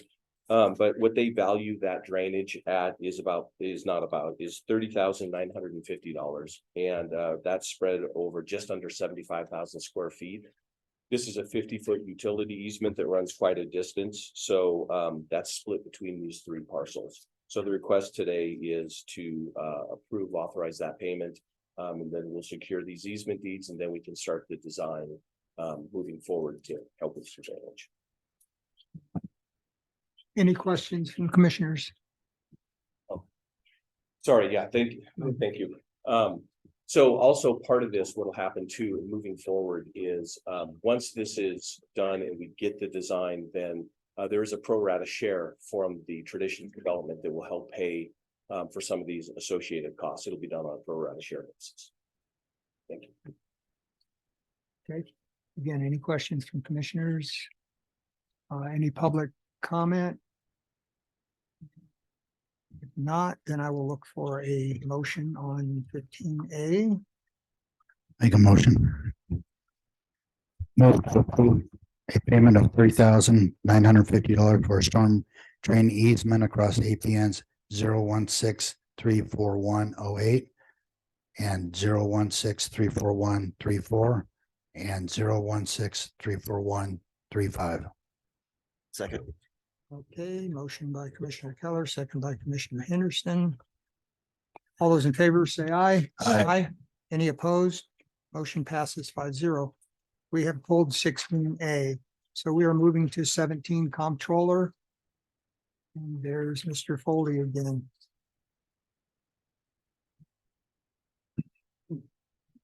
Josh Foley, Lyon County Comptroller for the record. So each year around this time, the telephone surcharge committee meets as required by county code and state law. And we met with all the fire chiefs, the sheriff's department, the police department for the city of Yerington. Came up with a master plan similar to last year for the board to consider. And it's very similar to what we've had in the past. It's paying for phone lines, mobile computers in the vehicles. As far as those getting back to dispatch, we have phone lines or cell phone lines for them to get back. And then some radios as well and paging in the recording system. Okay. Questions, commissioners? Yeah, I do. Thank you. Mr. Chair, so you were talking earlier this morning about possible purchase of new body cameras. Yes. And can't these funds be used for that as well? No. Okay. I know a little bit more of the history of that, but okay. Anything further I from can give you more commissioners? if you want, but short answers. Any from public, the public, looking for the public. I see nothing on Zoom and nobody stepping forward, so we will need a motion on that. Chairman Hockley, I'll make a motion to approve the 5-year master plan for the telephone surcharge. Do I have a second? Second. Okay, motion by Commissioner Jacobson and a second by Commissioner Hendricks. All those in favor, say aye. Aye. Opposed? All motion passes 5-0. Thank you, sir. Okay. 18A. For possible action. Approve improvement agreement between Lyon County and Copper Canyon 2016 LLC for Copper Canyon 2016 LLC to make certain improvements in the NDOT right of way and to authorize the county to make application with the landowner responsible for all the costs and construction and maintenance until the improvements are accepted by Lyon County or NDOT for maintenance and to authorize the county manager to sign. Yes, sir. Good afternoon, Dustin Holman, Road Department Director for the record. This is for an extension on the Copper Canyon subdivision. They need to put a turn pocket in on Highway 50 onto Rainbow for another one of their accesses. But NDOT will not let the applicant, the developer, apply for the permits. This has been ongoing for a few years. They require Lyon County to do it. So Mr. Rye and Andrew and I have worked with them to come up with an agreement for us to do the application. We're not responsible for any maintenance on it. NDOT will not take over the maintenance of those improvements until they do a major road project in that section of road, which I'm sure you're all familiar with. They're going to be doing within the next couple of years. We're doing that section of the highway. So this is basically us doing the application to NDOT for them. And then they will take over the maintenance. The applicant, Copper Canyon, will take over the maintenance on these improvements on Highway 50 until either that development is 90% built out, and then the county would take over it when we accept the other improvements, or when NDOT does their major project, which I'm confident that it's going to be NDOT doing their project before they're 90% built out. NDOT would take over the responsibility of testing. Okay, thank you. Commissioner comments, questions? Any public comment? That's pretty easy. Thank you for the presentation on that.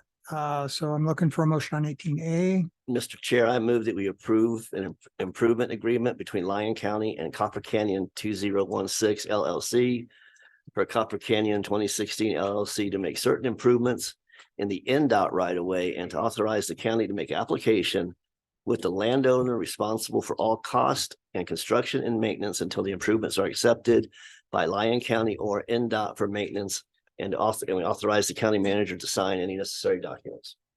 Okay, you have a motion. Do I have a second? Second by. Okay, Jacobson. Okay, Commissioner Jacobson seconded. All those in favor say aye. Aye. Any opposed? Motion carries 5-0. County manager. For possible action, approve notice of award to the lowest responsive bidder, American Road Maintenance, in the amount of $302,525.50 for the Silver Springs Airport to rehabilitate runway 0624 and taxiway A. So you're on, sir. Andrew Haskin, Lyon County Manager for the record. So this is for a maintenance project at the Silver Springs Airport. It's grant funded through the FAA, and I think partially through the state. That part has already been done. We've accepted that grant a while back. So this is the notice of award to contractor. You can see as In the attachment, there is an award recommendation letter provided by our engineer on the project. And there's the notice of award also. Questions, commissioners? Public? Nothing from the public, so we will look for a motion on 18 or on 19A. Chairman Hockley, I'll make a motion to award American Road Maintenance for the contract for the Silver Springs Airport Rehabilitation Runway in the amount of $302,000 or $302,525.50 for taxi for runway 624 and taxiway A. Do I have a second? Second. Okay. Motion by Commissioner Jacobson, second by Commissioner Henderson. All those in favor say aye. Aye. Any opposed? Motion carries 5-0. We're recessed to reconvene as Willow Creek General Improvement District Board. We have a public participation. No action will be taken on any item until it's properly agendized. It is anticipated the public participation will be held at this time, though it may be returned to at any time during the agenda. Citizens wishing to speak during public participation are asked to state their name for the record and will be limited to 3 minutes.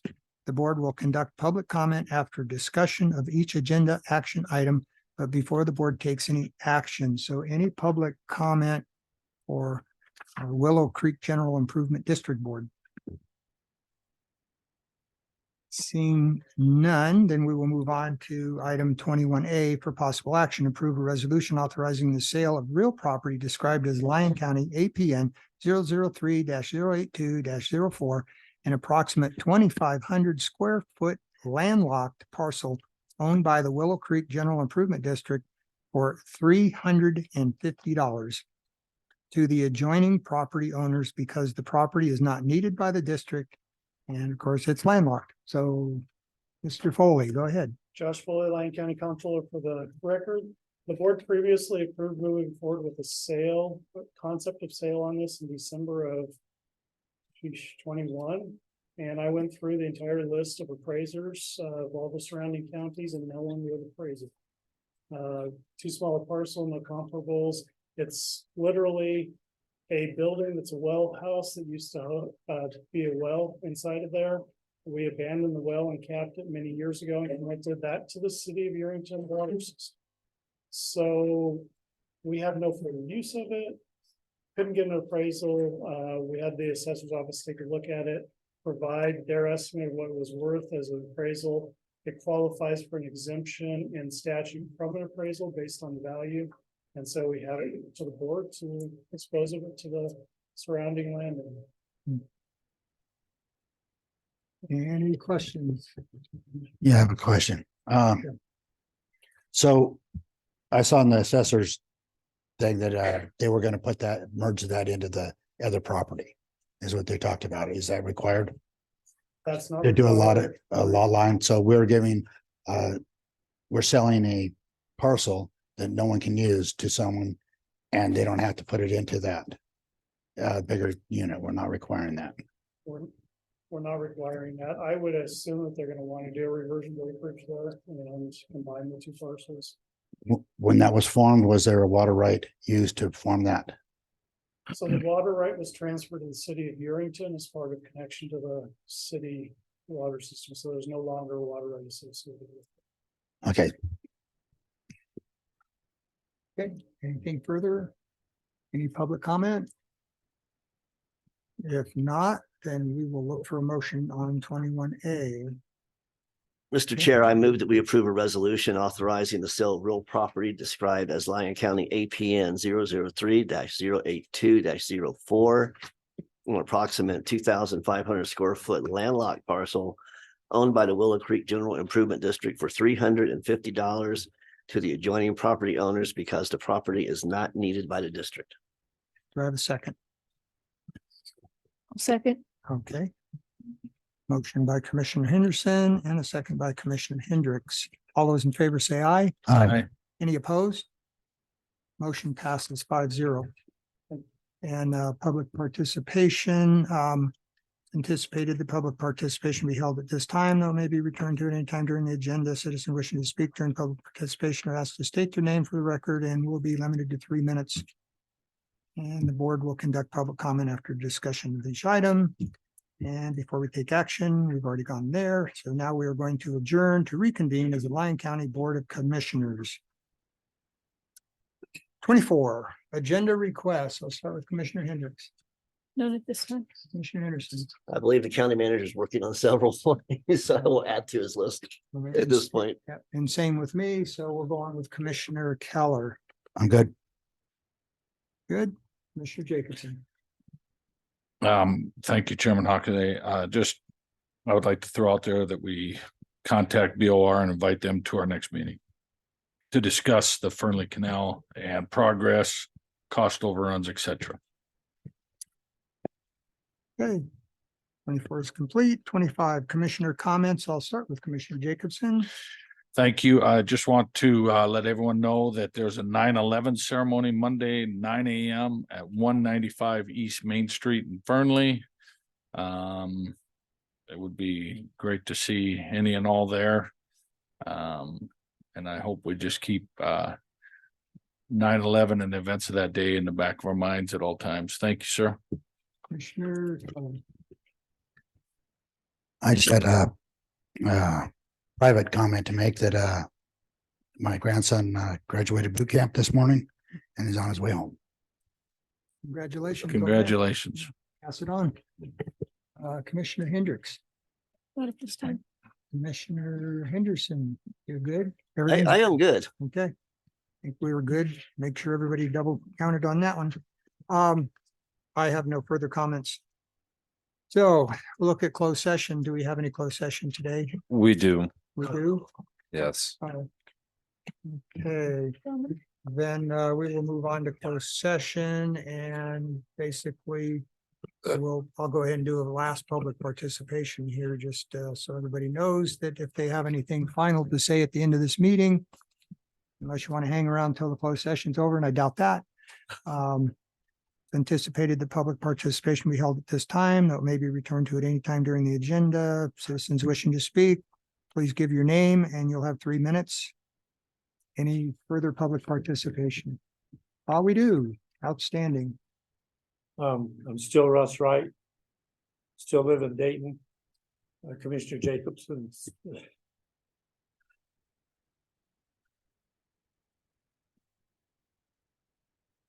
Still my country. I just want to remind you that. Okay. Monday is 9/11. 2,983 of our. I have a relative that's there. All right, stop it. 2,983 of our fellow citizens were murdered by enemies of the state, other than those that currently occupy the White House. And so I'd like you to remember on Monday to reach out to a first responder. That's it.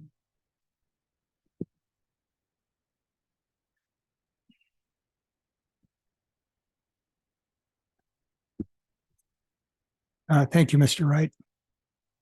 Appreciate the comment. Any further public participation? Okay. As far as the regular meeting, I'll adjourn it and we're going into closed session. So thank you for being here today.